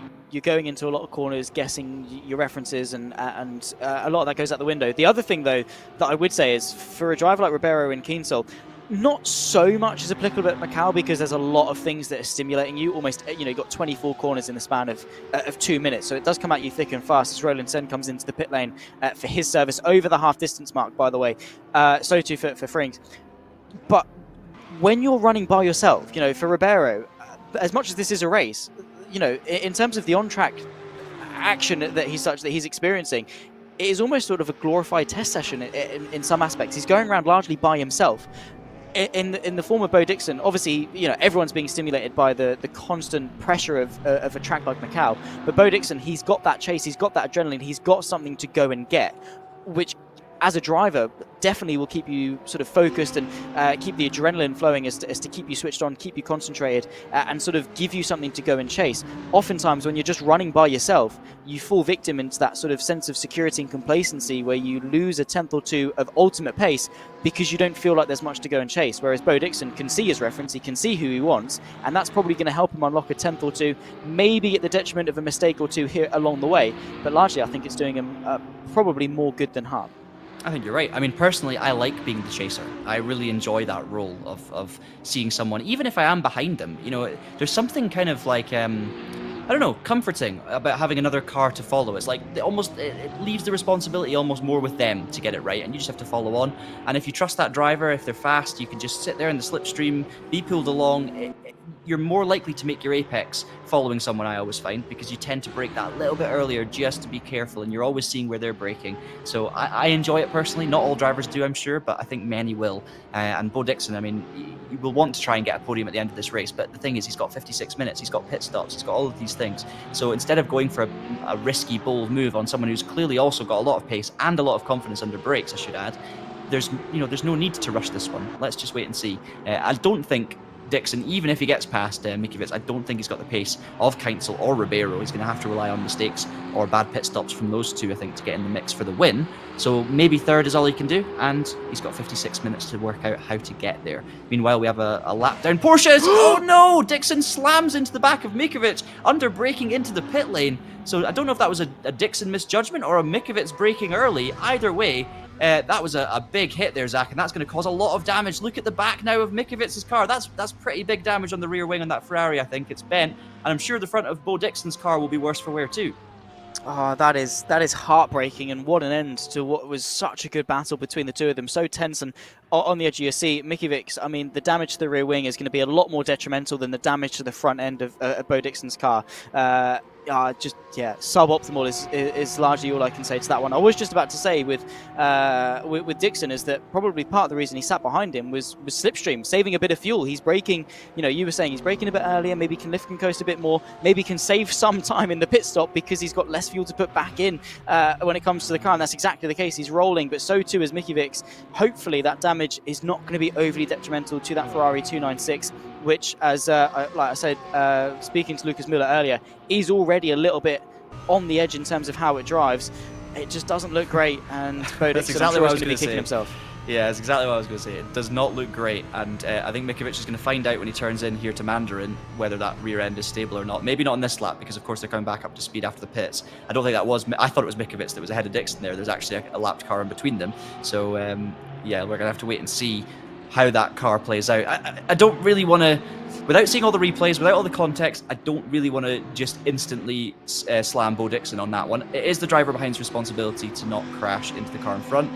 That's not to say that he was going to, he misjudged his braking point massively. He might have done. It's a 90-degree right-hander into that pit lane, but it's not the tightest corner in the world. it could have been a misjudgment from Dixon, or it was Mikovic being very cautious. I should also be clear though, with these cars, if your braking point is just a little bit different, the closing speed can be huge. If you're going into a regular corner, everyone knows the braking point. All these drivers, especially the top split, they all know their braking points. So if there's a difference, it's maybe 5 meters, maybe 2 meters, whatever it is. Going into the pit lane, it's a bit different, as our leader, by the way, takes to the pit lane for his first stop.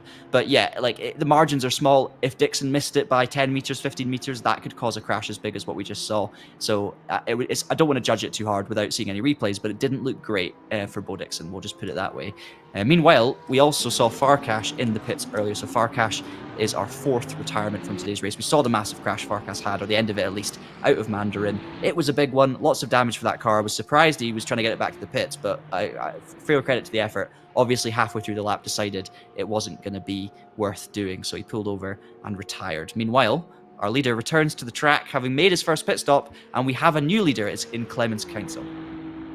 Yeah, he's going to enjoy it while it lasts, because he equally has to come into the pit lane, as Ferdinand Coughlin, of course, comes into the pit lane as well. There's Christian Orban, who has been driven a pretty quiet race, has now worked his way up into P3, and if Dixon and Mikovic, their damage is detrimental, he could capitalise and work his way up a couple more places. There is our new and provisional race leader in the form of Clemens Kienzl. Again, a driver that has driven such a remarkably strong race, and yet has been overshadowed by the insane drive that we've seen from Thomas Ribeiro thus far in this race. 52 minutes to go. Of course, we're well deep into the second half of this race, so of course a comfortable one stop for the entire field. I think now, looking back on it, it was not really a question as to whether it was one stop or a 2 stop. It was just at what point do you stop for your first stop, with Clemens Kienzl now, of course, extending it at least a lap later than everyone else. It does mean he's going to put a lap less of fuel into the car, obviously by virtue of the fact he's got a lap less until he gets to the end of the race. I don't think that's going to be worth the 14 seconds gap that he had to Ribeiro, but every little helps. If Ribeiro makes a bit of a mistake, then maybe it's going to be the difference. You are never going to know until you have the hindsight afterwards. Nonetheless, the consistency that we've seen from that Porsche has been exceptional. You're absolutely right, and to be fair, we don't know that Kienzl is coming in this lap. Maybe saved a bit more fuel, and it's I'm keeping one eye on this battle, because this looked like it could end in tears, but I think it's Stoser, who's been very racy, it has to be said, on the back of Frings, is just trying to keep the pressure on the Porsche and try and maybe force a mistake, and just like that, Stoser forces the mistake from Frings. Another Manthey Porsche taps a wall, and it is a pit stop this lap for Clemens Kienzl. So I just wanted to see if he was going to do another one there. But as you say, he will save a lap of fuel. Potentially, though, Zach, he could take 2 laps less of fuel, because he's proven that he can extend an extra lap to everyone else. You never know. It's not going to close the gap, don't get me wrong, but it will be potentially a shorter pit stop than Ribeiro by a noticeable amount. However, Ribeiro's only 5 seconds down already, so I think Ribeiro is literally, as you see there, passing pit lane, taking the lead. So if the gap's reduced slightly, then that's something, but it's still going to be substantial. And Ribeiro, just looking confident as ever in that battered Ferrari, flies through to start the 31st lap here at Macau. We have a yellow flag in the last sector, not sure who that is, as Kienzl now leaves the pit lane, and I think that gap, in fact, Zach, is going to extend quite comfortably. Yeah, I mean, the outlap there from Ribeiro, probably pretty decent as well. And like you were saying, in terms of the pit lane as well, your braking reference for the pit speed marker in the corners going into the pit lane, it's not something that you're going to practice as sort of as much as the rest of the circuit. So there are going to be some differences between the drivers. I'm not going to say it's worth 2 or 3 seconds, but you could probably find half a second easier through the pit lane than you could out there on circuit, and maybe that could add up. And Kienzl now drops behind Ribeiro, which I think was a given. We're not expecting fireworks in the final half of this race in terms of the fight for the race lead, unless something goes wrong for Ribeiro, and Kienzl can then close the gap. 4, of course, the Italian of sorts on the back of Tarut, and has definitely got, of course, Luca back for company. These are the only 2 drivers now that are yet to pit in this race. Everyone has done at least one, with the likes of Roland Sen, Frings, all so far doing 2. We would expect Luca Berg to also come in and do a second stop at some point in the near future as well. I say in the near future, probably in the next 25, half an hour or so, we would expect Berg to come back into the pit lane, but he is probably firmly onto a 2-stop strategy. And now we're deep into the second half, and the majority of the pit stops are done. We are now starting to piece together who is genuinely where in terms of this race, what the gaps really are between drivers, and particularly between Mate Mikovic and Bo Dixon. That has been wedged open. The Ferrari, despite the rear wing damage, has still been able to pull a decent 5 and a bit seconds on Bo Dixon. Yeah, I've already seen enough from Mikovic to know that damage is not too detrimental. Not just the gap to Dixon, because of course Dixon also has damage, but also the gap to Kinsel and Ribeiro. So Mikovic might well have gotten away with it, as we see Burke now down the inside of Sorzi for P10. Of course, Burke, the one man who stopped earlier, so potentially the one man who has to do a second stop later on in the race compared to everyone else. So that's something to keep an eye on. Just to flag, we've had another retirement. Borrega has unfortunately bit the dust. And just to say that, Spiegel also in the Manthey Porsche heads for the DNF zone, and that brings us already, Zach, up to 6 DNFs. So I think you're looking safe in terms of the competition of how many people are going to DNF. Although we might both be dramatically wrong at this rate. Yeah, 48 right. minutes to go, but I'm not surprised to see the DNF numbers increasing at a faster rate now that we're now into the race, because as I say, more mistakes. Drivers may be feeling a bit more tired. It gets to that point where if you bin it now and you're kind of out of the running, you think, well, I've had my fun. At the start of the race, you might be more likely to try and mount some sort of comeback. So we'll just have to see. But I have to say, and I'm probably going to curse it, in the last 20 minutes or so, I've seen less taps of the wall. I've seen less major incidents. We've still seen a few yellow flags. We've still seen Dixon and Mikovic having a big crash on the way into pit lane. But generally speaking, I think the drivers have possibly just calmed down a little bit, especially through this middle sector. I'm seeing less hair-raising moments, let's say.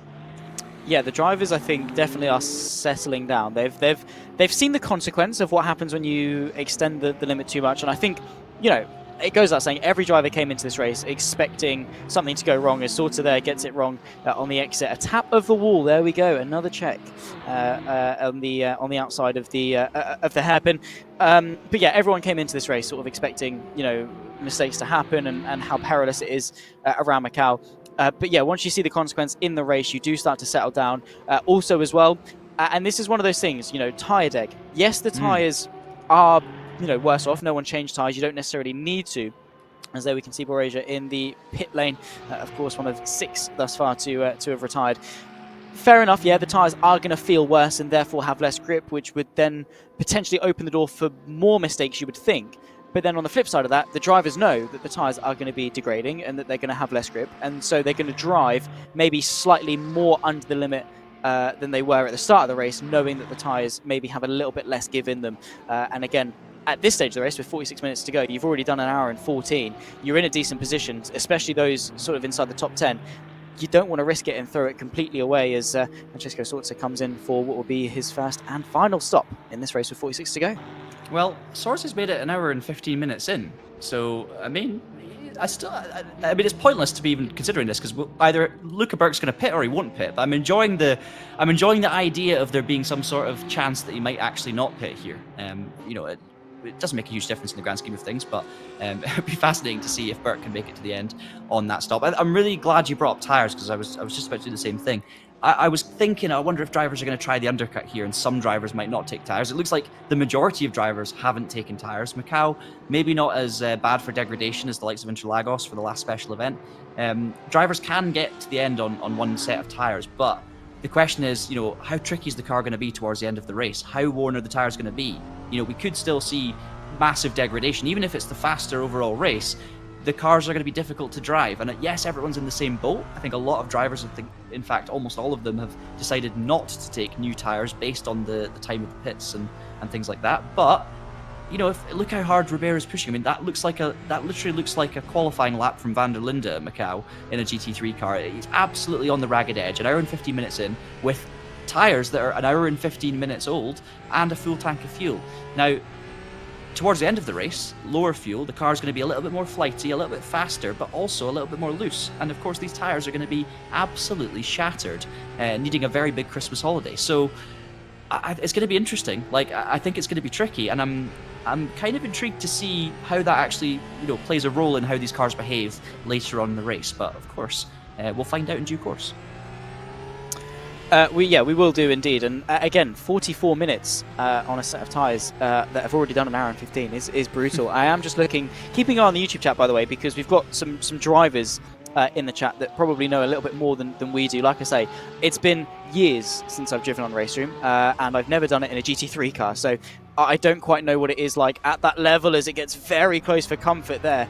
Clemens Kiensel on the back end of one of the lapped cars, and that is one easy way to throw away a very comfortable second position for the driver in the Porsche. Looking very, very strong, and yeah, got to be incredibly careful there. But yeah, keep an eye in terms of what drivers think of the tyres, and you know, maybe they are going to fall off a cliff towards the end of the race. How much testing have the drivers done, you know, for this special event? Do they know what the tyres are going to feel like this far in? Did they only get as far in their testing as a big lock up there and a big snap there from one of the Ferraris in the background? Do they know what the tyres are going to feel like this far into the race? How much has their testing got them? Is it just the stage of, oh yeah, no, I know it's a one-stop, don't need to change tyres, simple as that, done and dusted, jump into the race? Or is it, I know exactly how the tyres are going to feel at 1 hour and 55 minutes into this race as we head on to the final couple of laps? Again, only time is going to tell on that one, as Kienzel slight tap of the wall there on the exit of turn number 2 as he closes in onto the lap traffic in front.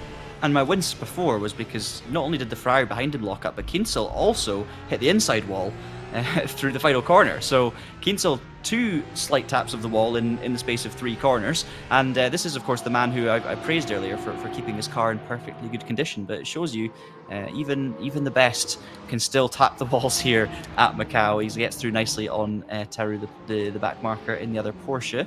Meanwhile, there's the Ferrari looking very racy. That is Stosur again, Stosur has dropped back behind Taru again after the pits. So after making that move earlier, a fantastic move from Stosur, or I say it was a fantastic move, now I'm remembering that was the one where Taru ran wide into the wall. But Stosur has been doing fantastic moves throughout this race. Regardless, he's ended up behind him again. So that's going to be interesting to see if Stosur can get that move done once more. I'm guessing that was through pit stops, but we'll have to see how that one plays out. Meanwhile, a couple of drivers I just want to shout out that we haven't mentioned too much. So Coughlin we've given a few mentions to in the Porsche up in P5. I think it's been a really, really solid race for Ferdinand Coughlin. He's been just keeping it clean, slowly moving up the order while other people are making mistakes. He's actually within 7 seconds now of Bo Dixon, so that's definitely one to keep an eye out for. Bo may be carrying some damage after that head-on collision. We've obviously talked a little bit about Orban. We haven't mentioned Roth too much in P7 in the Mercedes, the highest Mercedes and one of only 2 non-Ferrari Porsches in the top 16 now. So big shout out to Roth doing a great job, as is Van Roon in P8 as well. So yeah, lots of drivers who have been keeping their nose clean, which is probably why we've not seen them as much, but doing a really solid job here.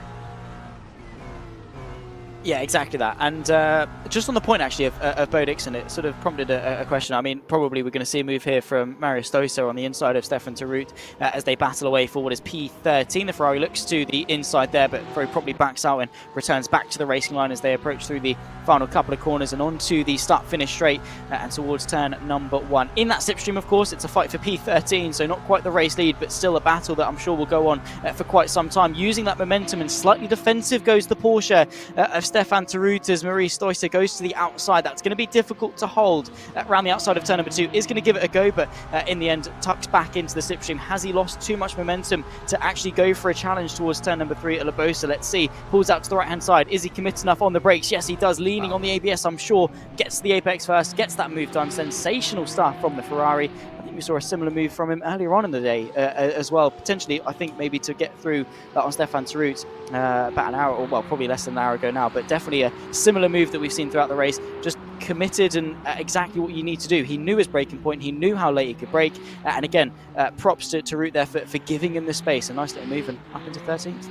Yeah, Stoser's been one of the stars of the show today, undoubtedly, just with the moves he has been making. He's been, I was saying earlier about, you have to wait for mistakes at Macau, other drivers to make moves. Stoser has been taking the fight to the others on his own terms. Stoser's been making the moves, forcing the moves. I think the Ferrari seems really strong under brakes. We've seen, more often than not, when there's a Ferrari involved in an outbraking maneuver at Lisboa, the Ferrari comes out on top. So I was, saying to Bo Dixon, maybe he needs a bit more confidence into Lisboa down the inside, but he was up against a Ferrari of Mikovic, and we're seeing similar things from the likes of Stoser, so potentially something in that with the car choice there. But nonetheless, you still have to get the job done, and it was a fantastic move from Stoser, who retakes that position from Taru, not for the first time today, and back up into 13th. He now has a 30-second gap, however, to chase down Herberg and the other Ferrari up ahead. So that is going to be a tough one now. Stoser's momentum may come to a steady halt at this point.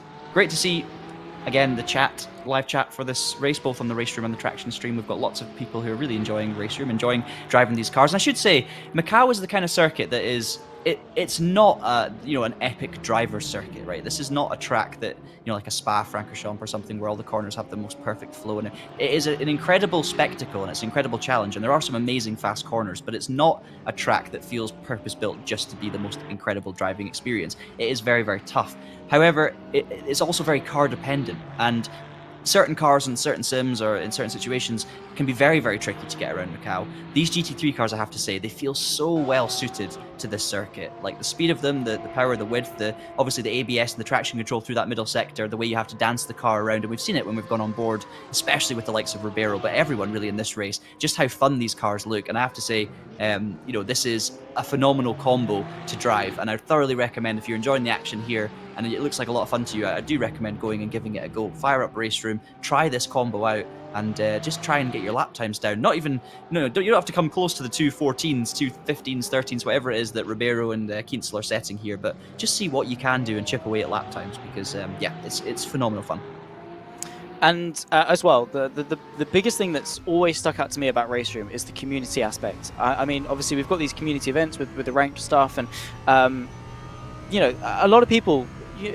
A lot of people know everyone, right? It's like a little village. Is RaceRoom? You've got the usual faces at the front end of the field, but also some familiar faces tuning in each time for every broadcast, and it's always really good to see. So many community championships out there as well that race on RaceRoom across so many different disciplines. We were talking about obviously, if you're a touring car fan, there's pretty much the world's your oyster in terms of RaceRoom, and of course to jump onto the platform, it is completely free, and the subsequent cars and tracks that you do get, really not that expensive at all, very cost effective as a sim is RaceRoom, and I've always absolutely loved it. In terms of competitions and opportunities, you've got these ranked events, you've got ranked multiplayer generally, you've got the leaderboard competitions, and oftentimes you'll see the opportunity to go and race in things. We've seen this year the likes of Racing Prodigy, Nathan Maximan winning his seat in a real life radical in that championship, went on with Guild Esports to go and win the championship of Racing Prodigy, and still is involved in the world of esports as a collective today.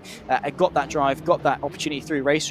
Like I was saying earlier, you've got the likes of Lucas Muller, who got a GT4 test at the Red Bull Ring as part of the DTM Esports Championship win. Deegan Fairclough, again, albeit a few years ago now, got a seat in British F4, and subsequently then got followed all the way through to GB3 in real life. Won a record-breaking championship in British F4 as well, did Deegan Fairclough. So while I was in that competition amongst 15 other very, very talented guys and girls as well, there was a boys and a girls competition.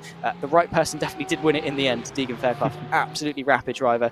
And again, the scope and the opportunity on RaceRoom, I genuinely can't say.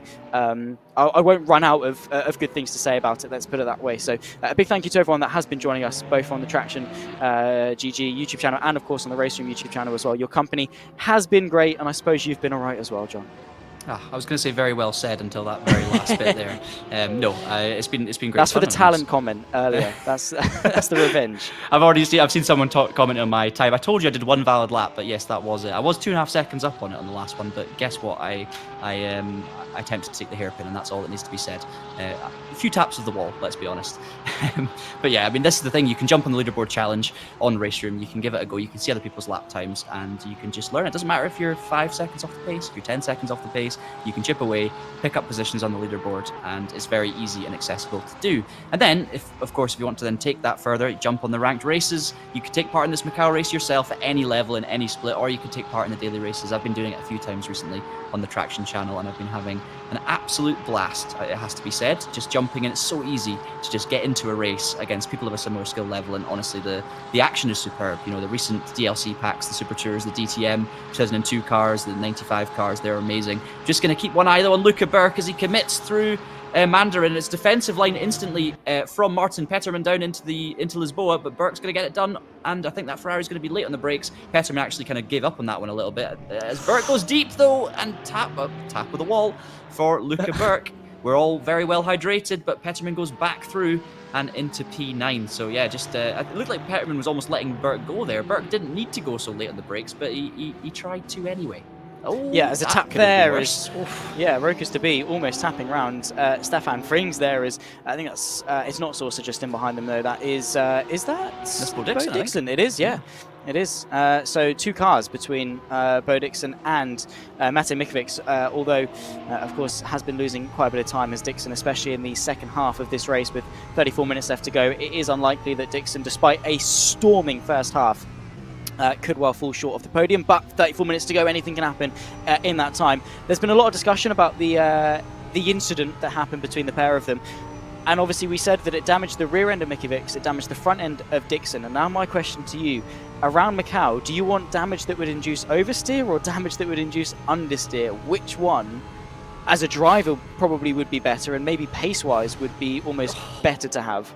I mean, first of all, neither. I think as a racing driver, you're going to complain whichever it is. I think around Macau for 2 hours, you probably want front damage. I mean, no driver wants understeer, let's be real. I think I'd rather have an oversteery car than an understeery car. Having said that, the pace that these guys are driving at and the commitment needed, especially through some of these fast corners, like Mandarin, which, by the way, is flat out, but only just, I do not want a loose rear end around some of these corners. I mean, don't get me wrong, I think I'd enjoy having rear wing damage more than I'd enjoy having no front splitter.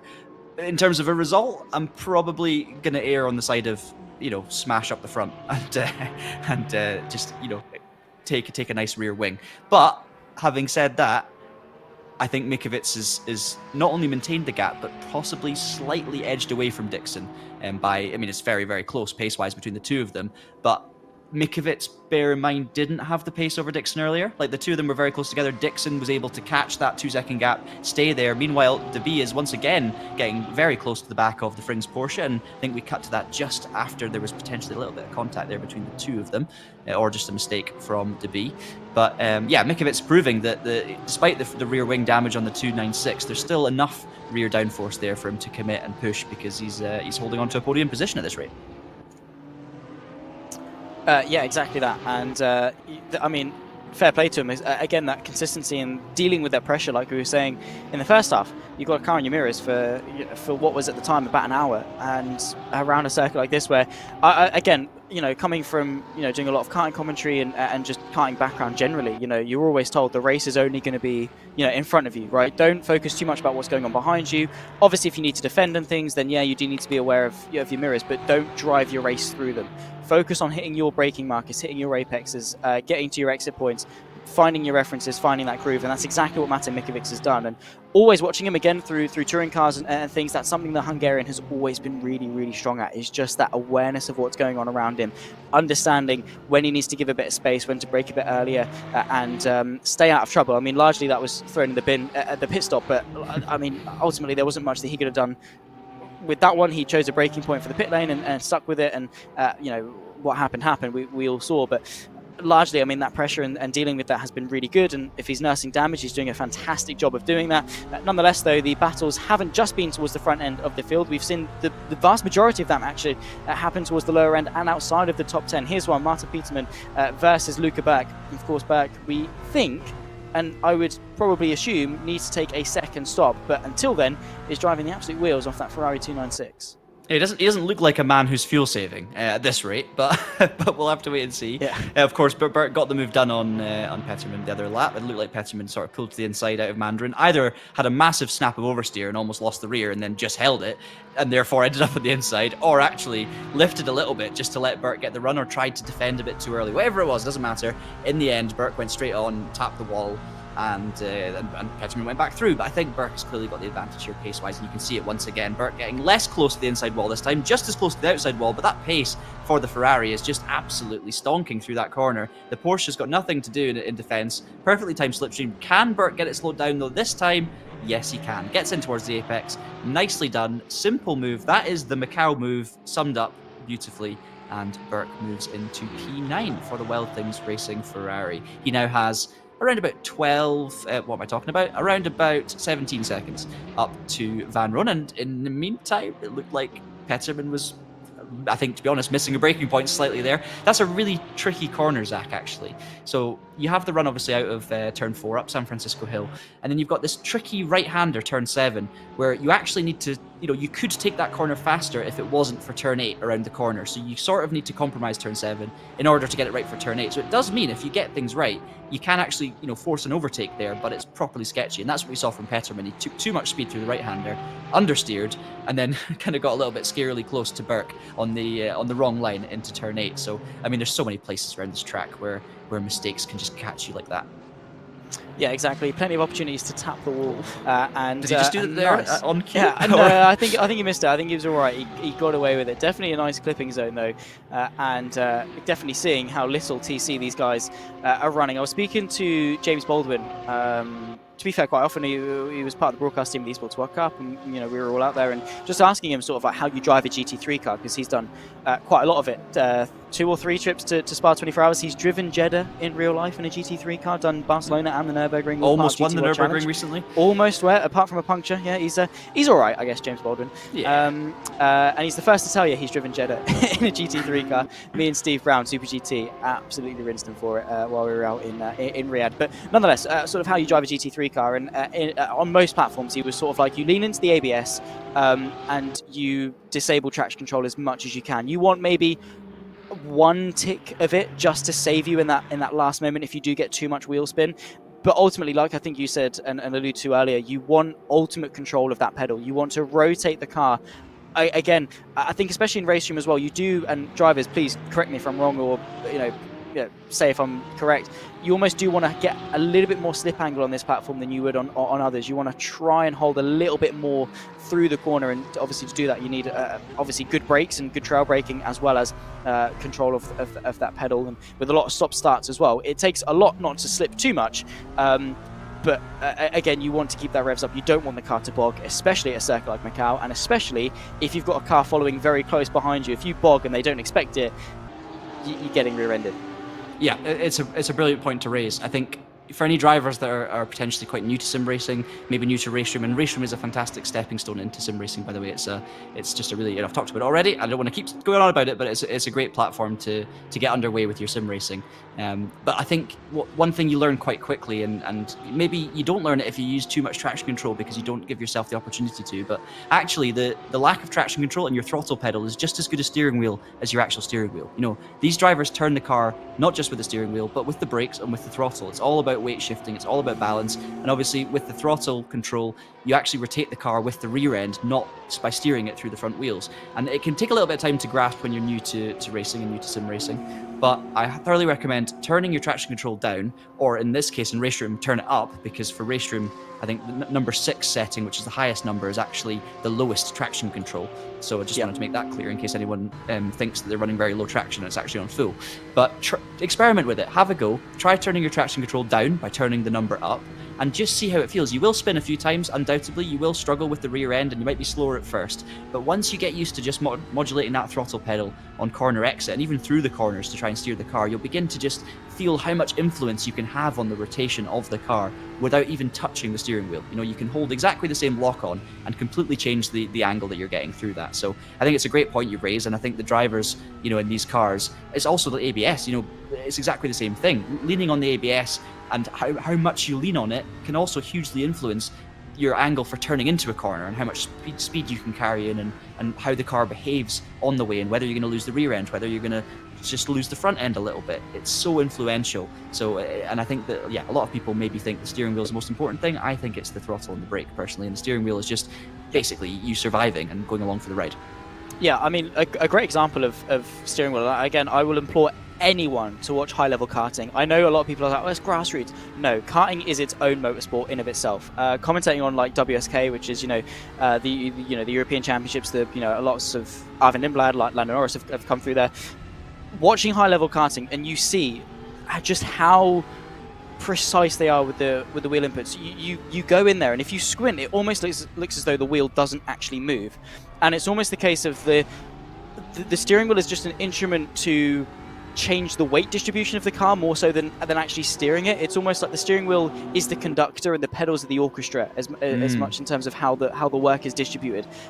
The wheel is there to help and assist and direct, but like we've been saying, a lot of the work is done with the pedals. Trail braking, I do a little bit of driver coaching at my day job, and once people are competent and able to get around a circuit, the first skill that I get them to teach, that I teach them and get them to learn, is trail braking. It is undoubtedly one of the most important skills as a driver that you can learn and master. And I will always say this: a good brake pedal will do you so many more wonders than a good bit of force feedback. Yep. I think you're absolutely spot on with what you're saying there. You could almost say it was like a symphony of words. No, but you're absolutely right. And especially, with the trail braking thing, very important in so many cars, but especially these GT3 cars. I just want to flag something real quick. While we're watching the BMW, now you see the lights on the front of that car, the kind of more vertical lights. You've got 2 on each side. Now that signifies that is the facelifted Evo version of the M4 GT3. Honestly, the rest of the car, it looks pretty similar, right? You're going to struggle to be able to actually see the difference. But those two kind of, it's not actually vertical. There's a little bit more light there that you don't really get a great view of. But the lighting change is actually what mainly signifies the Evo version, rather than the actual face, let's say, or the grille, because the grille is very similar. So I'm probably going to embarrass myself, and I've said that, and it's probably the old version. So I'm going to get in my second apology to BMW just in case at this very stage. But I do believe that's the new car. So that's good to see. Meanwhile, Peterman chases down Luca Burke. So Burke's got the move done, obviously, as we saw, but Peterman's not really fallen too far back. And we have to say Brandt's in the move, and that is a late move from Peterman on the brakes. Very brave. He gets it stopped. You know what? Luca just rolled out of the brakes there to make sure he not only got into the corner ahead, but more importantly, actually left room on the inside for Martin Peterman, because I think Luca was probably a bit nervous that he was going to get rear-ended there. And Brandt's got a great view of this in the other black, white, and red Porsches. He closes in. Another man we haven't seen much, and Peterman once again looking at a different line through that same sector that we talked about earlier. These guys are battling for P9, so there is a top 10 at stake here. There is something, a tangible goal, a meaningful thing here for not only Peterman but also for Brandt to try and chase down. Brandt is probably looking the strongest of the three pace-wise. Yeah, and one of the first things that one of the best talking points I learned from Lewis McGlade, who obviously you've had the displeasure of joining quite a lot in terms of commentary. No, he's great. Lewis is honestly one of the best people to work with ever. But yeah, it's sort of like you have little milestones in racing. Obviously, the first one is to win, right? But then it's a podium. And unless you're in a championship, P2 or P3, it's a podium. Like, I don't really care which one it is. Same with top 5, P4, P5. It's both for top 5. And then obviously you've got top 10. And after 2 hours of racing, you want something, like you say, tangible. It's all well and good saying, oh, I finished P11, like top 11, that's great. But to say top 10, it just has a little bit more weight to it. It feels a bit more, prestigious, and especially at a circuit as difficult as this, and especially in a grid as packed as this, as Brandt gets very close to the rear end. I think even a slight tap to the, it would be the rear right of Martin Peterman on the back end of that Porsche, as the both of them are trying to chase after Luca Burke, who, again, could still be awaiting a second stop in the near future. So for both of them, Brandt and Peterman, could still potentially have not a comfortable top 10, but one that they're not going to have to work overly hard for if they need to get through on Luca Burke.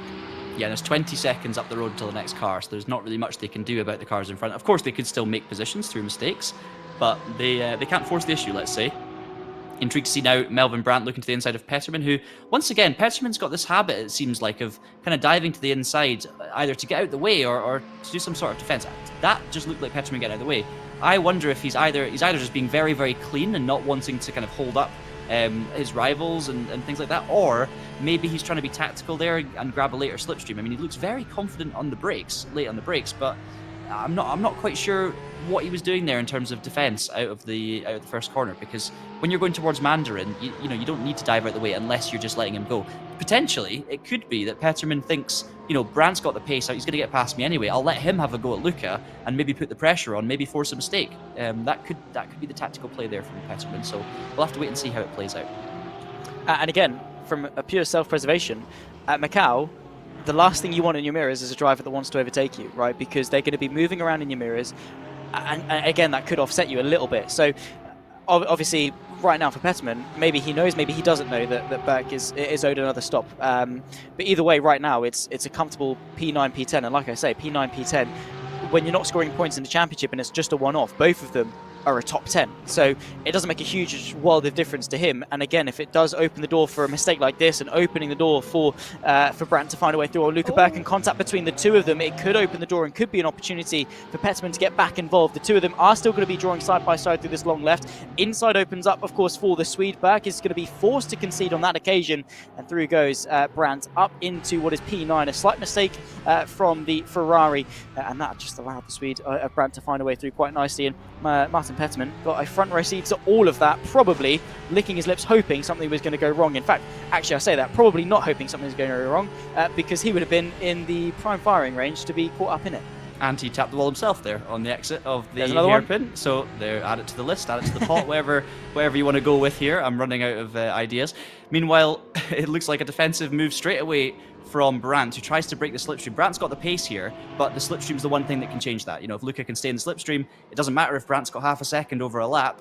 Burt can just, you know, reel that back in immediately, and that's, to be fair, what he seems to be doing. So I don't know if the breaking the slipstream is going to work too well for Brandt on this occasion, but clearly trying to do it. It was two mistakes really from Luca. One, you know, leaving the gap for the move, that was a clear mistake from Luca on the way in, but also just misjudging the position of the car on the front end when he turned back across there and made rear contact with Brandt, who was down the inside. So lucky to get away with it, let's say. But no, Luca's a fantastic racer, a fantastic guy, and he'll be very much keen to just get straight back in this fight and try and claw that position back. I'm not sure he'll be able to, though, because Brandt is on a charge. That looked like a tap of the wall there, Zach.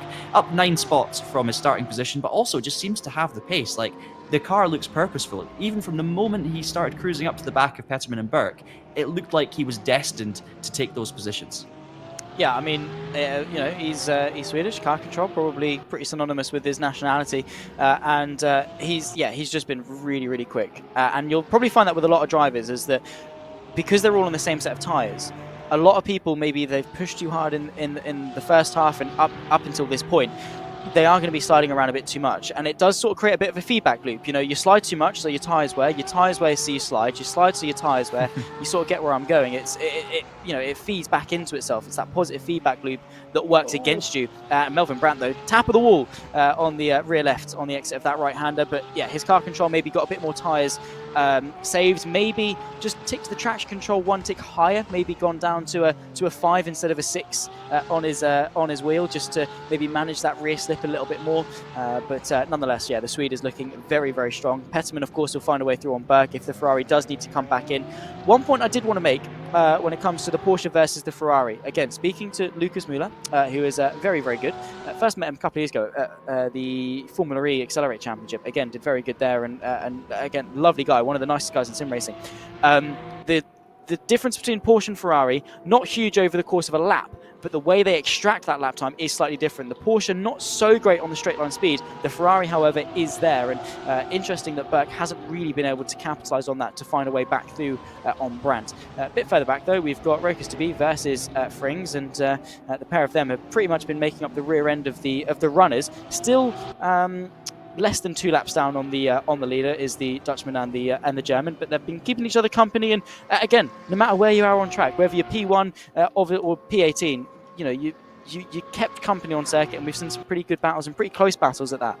Absolutely, and I'm sure it's the same situation for all of the different splits we have here on the race. I'm not sure how many people were signed up. We'll see if we can get that number from RaceRoom. If anyone's listening, do send me a Discord DM with how many splits we've got going and how many drivers are taking part, because last time we had the special event at Interlagos, it was a really impressive number. Loads of people engaging with these longer format events. But as you say, yes, battles all the way through the field, drivers keeping it interesting. Speaking of being close and battles, that was an immediate retirement, it looked like, for someone. I don't know who that was. We'll keep an eye out. Frings, obviously. DQ. He's hit the incident limit. de Bie. Does that count as 7 non... Do we say DNFs or non-finishes? No, definitely not. It's definitely still 6.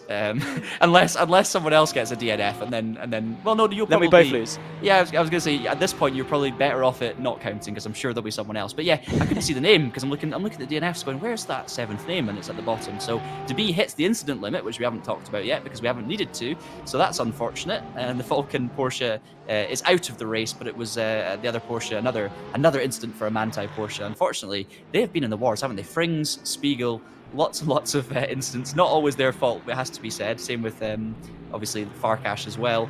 It's been a chaotic race for the Porsches. I mean, it's been a chaotic race in general, but honestly, a lot of these things come at Macau in terms of incidents, not from bad driving, not from bad moves, more just from the nature of the circuit, right? Like, you can make an individual mistake, you can be facing the wrong way, you can be blocking the road, you've not necessarily done anything wrong or put anyone off, you've just made a mistake, and unfortunately that's where a lot of the collisions and incidents come from at Macau. So I think generally speaking, the driving standards, apart from tapping the wall, let's say, it's been pretty good.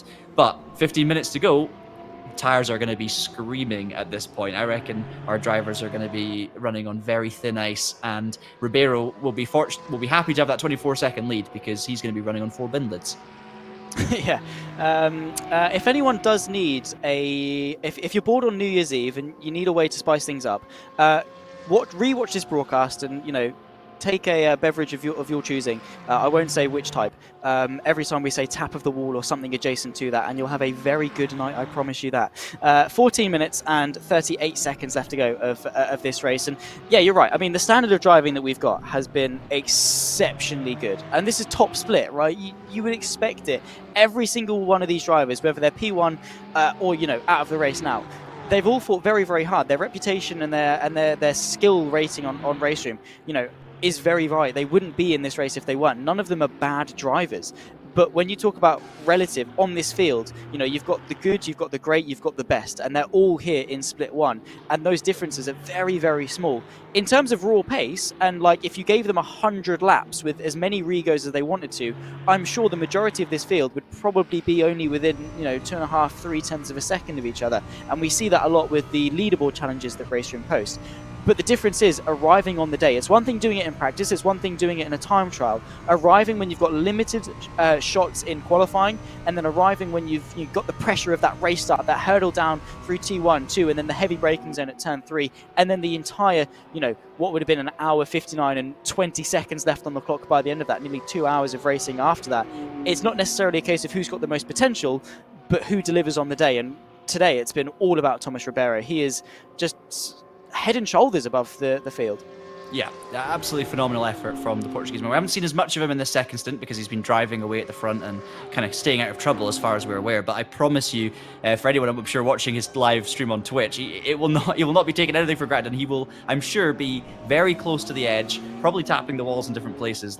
Just because we're not seeing him and there's no drama doesn't mean he's not having a very dramatic driving experience right now, full commitment. And it's just been, the pace has been absolutely phenomenal. And we saw it last time at Interlagos with certain drivers just putting in such a good performance and being so dominant in such a strong field, because this is a very, very strong field stacked full of world-class talent, let's be honest. But Ribeiro's lap time and the difference there is just incredibly impressive, really, really, really impressive. So he's still got 12 minutes to keep it all together. It's not over yet, and his tires will be screaming, but I'm sure he's keeping everyone very much entertained over there on Twitch.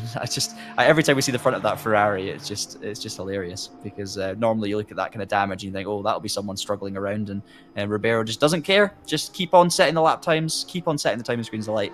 Clemens Kienzel as well, we'll give him another shout out. 26 seconds off the lead, so he has continually dropped back from Ribeiro at a consistent pace. Clearly, the damage for Ribeiro not causing any major issues, as we see the black Audi getting out of the way. That'll be Roland Sen down in P18 being put another lap down. But Clement Kienzel as well, looking really good for P2. Still in a good position to take advantage of any issues if they happen for Ribeiro, but I'm sure he'll be happy with P2 if he can hang on. And Mikovic has continued to just bridge that gap to Bo Dixon, now up to 9 seconds, Zach. So since that incident with the pit lane, we thought, I certainly thought Mate Mikovic was going to come back towards Bo Dixon, maybe even, crash the car on the outlap or something.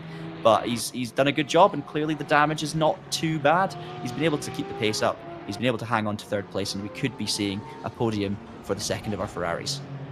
Yeah, absolutely, and the entire podium lockout would be Ferrari and Porsche. I mean, in terms of the top 10, we've got 1, 2, 3, 4, 5, 6, 7, 8. Yeah, well, yeah, it would have been easy to count the Porsche and Ferrari with the Mercedes and the Audi of Roth and Dixon, but 8 of 10 of the top 10, and even more higher percentage of the entire field in Porsche and Ferraris. Shows obviously how strong they are, but even bigger shout out to the likes of Dixon and Roth in terms of what they're doing. Again, I'll go back to the conversation I had with Lucas Müller earlier on in the day. He didn't think many people would go for the Merc, so Roth in the front engine Mercedes. Typically, again, not driven it in RaceRoom, but elsewhere, typically is quite a stable, beginner-friendly car. It's not always the quickest, but it is the one that's sort of the easiest to jump into and sort of get to grips with, and teaches you the fundamentals of sort of GT racing as an overall quite well. And Roth, again, it's not necessarily, and I always say this because I do a lot of rental karting, and the biggest complaint is, oh, his kart is quicker than me, blah blah blah, it drives differently. I'm like, well, no, just get in and get on with it. The quickest car, fundamentally the quickest car in this context, is the car you're quickest in. It doesn't matter if the Ferrari or the Porsche is the meta. If you can't extract that pace out of it, you're going to be nowhere. If the Merc maybe in terms of raw potential is 2/10 off the pace, for example, but you're able to get 100% of the pace out of it, you're going to be better off in the Merc than you are in the Porsche. Absolutely. It's also just about picking what's right for you. Whether a car is more stable or faster, but also what suits your driving style. And I just always love it when I see drivers picking something against the grain. Picking a car that no one else has picked. And there's, if you're going in as a neutral, which I mean, in this situation, I am certainly a neutral, watching this race and enjoying it. And I like seeing someone in a different car because they're trying something different. They're standing out from the crowd, and it also gives you another goal. You talked earlier, Zach, about a race like this where there's not really a championship standings at stake. It's a bit of fun, but there's also pride at stake, and you want to go out there with a result you can be proud of, whether that's a top 10, a top 8, a top 5, a podium, or a win. But also, just to be able to say, well, I was 11th, but I was actually the best BMW, or I was 15th in this situation and the best BMW. That's another target to go for. We saw the battle of the BMWs earlier, and I bet you, even though they were battling for 14th or 15th at the time, those two BMWs would have been desperate to try and stake a claim as the best BMW of the race. So it's just another thing to try and look at, to be honest. As we're going to keep an eye on this, because it looks like it's a good run for Francesco Sorzi at the moment in that top BMW P15, currently being towed along in the slipstream by Taru, who has dropped considerably far behind Stoser, it has to be said, at this stage. The two Ferraris have driven away, so maybe an issue for Taru at some point. However, Sorzi's in the slipstream. Let's see if he's going to make a move here. Looks to the inside. No big defense from the Porsche, and he's going to make that move stick.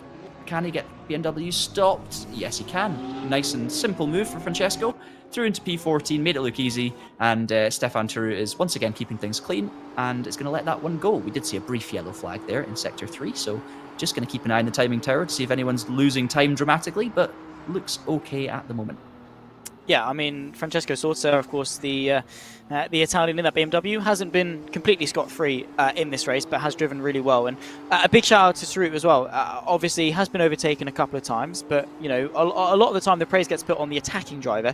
The defending driver takes two to tango. He's given that space, he's given that respect. He's not been overly aggressive, thrown anything silly down the inside. He's been a really respectful driver, and in doing so is capitalising on what is a top 15 finish of what was nearly 30 cars at the beginning. And again, just to finish this race with 7 non-finishes so far, 6 DNFs, whatever, however you want to count it, is just getting to the end. It's a race of attrition. We always knew it was going to be, and he's done a fantastic job. Another thing I did want to point out, by the way, in the YouTube chat, Kienzl has only recently turned 15, which, I mean, to finish P2, to be P2, I'm not going to say finish P2, but to be P2 currently, this comfortably, at 15, I mean, we talk about the future of esports, and we've got so many young drivers coming through and showcasing their talent. Kienzl, I mean, keep an eye on him. Yeah, remember the name, Clemens Kienzl, because what's remarkable about that, Zach, and I don't actually know Clemens Kienzl, probably not surprising because he's only been in this earth for 15 years. Yeah, but right. To me, if you'd have said, of all the drivers in the field today, who seems the most mature? Who seems the most calm? Who seems to be keeping their car in one piece and just, being there? And who seems the most experienced? I genuinely, no word of a lie, would have said Clemens Kienzl, because he's obviously if you take pace into account too, right? Because Ribeiro is out in front having a whale of a time, sliding it around, tapping walls, crashing, still ridiculous pace, right? Phenomenal. But Kienzel's the one who's just kept his nose seemingly relatively clean and kept that beautiful Porsche looking great. And I would have put money on it, Kienzel being one of the most experienced drivers, and yet, he's 15 years old. So phenomenal stuff, and massive talent that we need to keep an eye on, as you say. We're seeing a lot of, and you made a very good point talking about this earlier, we're seeing a lot of crossover now between sim racing and real racing. And I think there's a couple of things to kind of dive into on that briefly. One, the crossover is blurred now anyway, because I think anyone who wants to become a racing driver is going to be a sim racer anyway, because as a kid, sim racing and racing games are so much more accessible than they were 15, 20 years ago. You can be a sim racer just because you're interested in racing now, rather than just because you have the capability of being a sim racer specifically. So a lot of drivers will be sim racers anyway. But the thing that makes a difference is when you have these sorts of companies and games coming in that are actually helping support and facilitate their strongest drivers in the real world. And that's what we've seen with all of these competitions that you spoke about earlier, and all of the names you gave as examples. So these are names that are not only taking it from sim racing into real racing, but are also being supported in various different ways and to different levels by the organizations involved in the games and the companies and everything like that. So, when someone like Kienzel, 15 years old, is proving this much talent on RaceRoom, who's to say that at some point he won't be given some sort of opportunity as well to prove what he can do in a real car? Not everyone wants to do that. Not everyone who goes into sim racing wants to be a real racer, but I'm sure most would. So, certainly one to keep an eye on.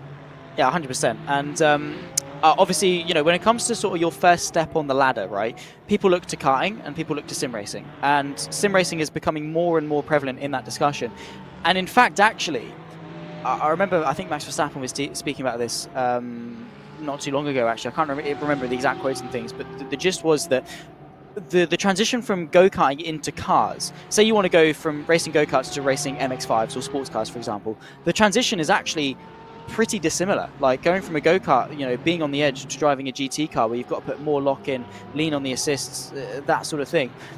It's actually easier to go from sim racing into that discipline, because fair enough, you don't have the G-force, and there are some limitations with sim racing, but the fundamentals, especially with how good simulators like RaceRoom are getting, the fundamental inputs and muscle memory that you need to have to drive those cars quickly becomes very, very similar, and that transition becomes a lot easier. So yeah, sim racing, I mean, again, we're biased because we're here, it's our job. We've almost got to like it, I guess, in some aspect, but it is very, very good and will be a very serious contender in terms of, already is a serious contender in promoting that talent and giving that talent that showcase in the real world. And I also remember saying James Baldwin, again at the Esports World Cup, speaking about the field of the best sim racers, and he said, I would comfortably back 90% of them to jump into a GT World Challenge car and be within the top half of the field. And that's no mean feat by any stretch of the imagination. Yeah, and just to, I guess, prove in some ways what you were saying there, I am a case in point of the comments to do with karting versus sim racing versus real racing in a slightly different format and order. But I went from sim racing to real racing, and I was also invited to take part in a karting event because of a sim racing thing that I'd done. And it was an incredible experience. I was rubbish in a kart compared to like the top guys that are now, winning F1 championships as of the other week. But in a car, I'm not saying I was in any way that level with those guys, but I was much more comfortable and I got much better results, and it was way easier to get up to speed in a car and be competitive and get good results in real racing than it was in a go-kart. So even though it's a slightly different order of things, coming from sim racing actually really prepares you in a way that makes you very comfortable jumping into a real car. Obviously, it won't be the same for everyone, and every different situation in car is different. But it was incredible, just how comfortable and at home I felt immediately, even in a single seater, versus how uncomfortable and how lost I felt trying to be competitive in a go-kart. So I guess it sort of proves the connections in a bit of a different way. But absolutely, you're right. And the more years go on, the more sims get better, the more competition there is in the sim racing space, because nowadays there are so many sims to choose from. It improves everything, it pushes everything forward. Wheel technology has gotten better, pedal technology you alluded to earlier, key, very, very important, learning trail braking and all of these things. It has got to the point now where if you're good in a sim, there's a good chance that you can translate those skills into a real car. Equally, if you're a good young driver in a real car, you're probably already sim racing. So it kind of all leads into the same thing. Yeah, it's all under one umbrella, isn't it, motorsport? And the legitimacy, as people have said in the YouTube chat, it's great. The focus on one man has been today. In fact, actually, no, the focus hasn't been on this man. He has been so far in front, we've barely spoken about him. Thomas Ribeiro has been clinical. A minute and a half left to go, so this will be the penultimate lap of this race here at Macau.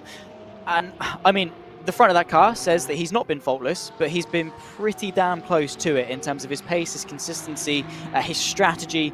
All has been perfect. He's got, well, 2 minutes and 13 seconds left to negotiate of Macau. All he's got to do is keep it tidy and bring it home for what has been a very, very sensational victory here at Macau. And so too for the 15-year-old, the driver that started the whole conversation about sim racing and young drivers promoting that talent, Clemens Kienzel. Remember this name as well for the future with less than a minute to go in this race. I'm sure it's going to be a very...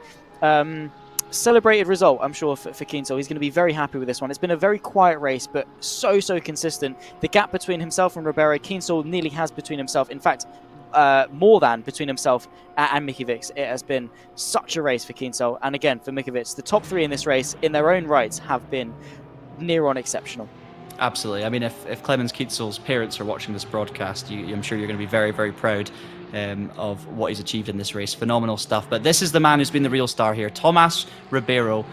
I mean, from minute one in qualifying, from the very first full lap that was set, Ribeiro set the pace. He was 8/10 clear of everyone. Other drivers started slowly coming towards him. Bam, he takes off another second. Incredible stuff from minute one. And he's led from the first lap of this race in that Ferrari, driving on the edge, getting it very close to the barriers, as you alluded to, sometimes too close, and the front of his car certainly shows that it's not been easy for Thomas. To be fair, that instant, there wasn't much he could have done there, but he just needs to navigate now a couple more corners here at Macau to get the job done. He now heads down towards, I believe, Donna Maria Bend, through turn 19. It'll now be a run down to the Melco hairpin for the final time, so he's got to pick his marks, pick his line, get on the brakes, turns to the right just after the change in surface, and that's the hard bit done now. What a dominant performance it's been for Thomas Ribeiro. He's going to come to the end of this race with an over 20-second lead from Clemens Kienzel, who's been a worthy adversary in second place in that Porsche, but it is going to be second place with Mikiewicz rounding off the top three. Phenomenal from Ribeiro. We'll be interested to see where he goes from here, but clearly he has mastered GT3 racing at the very, very difficult Macau Grand Prix circuit. 2 hours of racing, lots of strategy, lots of chaos, lots of drama, but one clear winner. It is Thomas Ribeiro who crosses the line in the 51 Ferrari to win the RaceRoom Macau Grand Prix of 2025. And you can see there, he looks delighted about it, Zach. You would be, wouldn't you? You would be so delighted with a win like that. It was clinical, precise, consistent, quick. Any positive adjective you can associate with a racing driver, Ribeiro has had it in bucket loads. And, well, he won it in Interlagos. He wins here at Macau. Very nicely done indeed. Clemens Kienzel, the 15-year-old, will take the second step on the podium as well in the Porsche. And what a drive it was, of course, for the Fischer Racing Esports machine. Matej Mikiewicz, of course, will come across the line eventually in terms of that Ferrari. A very good drive. The defence that he had to deal with from Bo Dixon and, of course, Ben Farkas at times as well, leading that train for P3, dealing with some damage at the rear end. He has nursed it to perfection. Matej Mikiewicz, take a bow as well. A very deserved podium, and again, a very deserved finish for every single one of these drivers that have made it to the checkered flag. A very good race, and I mean, again, it was dramatic, it was chaotic, it was exciting. We had battles here, there, and everywhere. Shout out to Bo Dixon as well, a really strong drive for the Brit. And there's the results after 2 hours of racing. Yeah, so hopefully we'll be able to cycle through this and see the results from the top. So just bear with us a second. That does show the fact that there were 6 DNFs and 1 DQ. So can we say that's a draw, Zach? Can we say we've drawn the competition for how many DNFs? I mean, I'm quite impressed with both of us, to be fair. 6 or 7. We'll come back and argue that in a minute. Thomas Ribeiro takes the win, as we've said. Clemens Kienzel second, and Matej Mikiewicz rounds off your top 3. So there are your 3 podium finishers: Ferrari, Porsche, Ferrari. We've got donuts in the background from Bo Dixon in the pink Audi. He finished 4th, which is in some ways one of the most painful positions to finish, but actually I'm sure he'll be delighted and he's had a lot of fun. There are the rest of the results. Bo Dixon, P4. Fastest lap of the race, I should mention, for Ribeiro as well, 2:14.8. Him and Kienzel in another league, with Coughlin finishing in 5th. Then it was Orban 6th, ahead of the lesser seen Mercedes of Roth, with Van Roon in 8th. Brandt finishing 9th, and then Luca Burke rounding out the top 10 of Ferrari. We think Luca did it on one stop in the end, so phenomenal stuff from Luca there to round off the top 10. And of course, we had plenty more competitors taking part today. Everyone outside the top 10 probably had an incident at some point or got involved in something, because we saw so many of those happening throughout. But all in all, I think the driving standards were really strong. And yeah, we've seen a great show put on here by everyone on RaceRoom.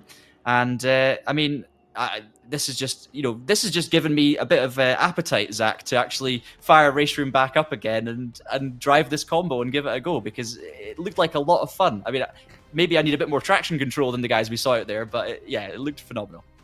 Once you do 5 or 6 laps, give me a shout and see how you feel about how fun it looks. But yeah, I mean, as a commentator, it's not painful. I love my job, but watching this level of competition, it fires you back up to want to jump into the seat and give it a go for yourself. And these guys, big props to them.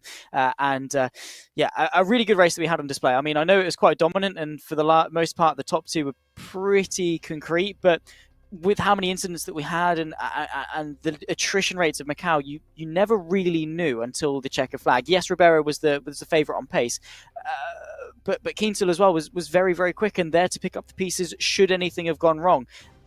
As we always expect with Macau, it's a very suspenseful race, more so than it is sort of fireworks and drama. And yet today we got both, so no complaints from me. It was an absolute pleasure, and of course a big thank you to everyone in the YouTube chat and for their company, and of course being alongside you. It was good little chat throughout the race, and I hopefully looking forward to some more through 2026. Yeah, I thoroughly enjoyed that race as well. Big thanks to you, Zach, for jumping in. I had a great time in the comms box, and hopefully we'll be back together again soon. But of course, just a big shout out to the drivers. As you say, they did a phenomenal job putting on such a good show. And Ribeiro always had the pace to get the job done today. But as you say, it was never over until it was over. It's Macau. He almost got taken out by a back marker earlier in the race, having an incident.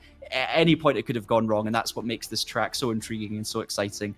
And yeah, we'll just have to wait and see what the next RaceRoom special event is. A big thank you, of course, to RaceRoom themselves for putting the event on.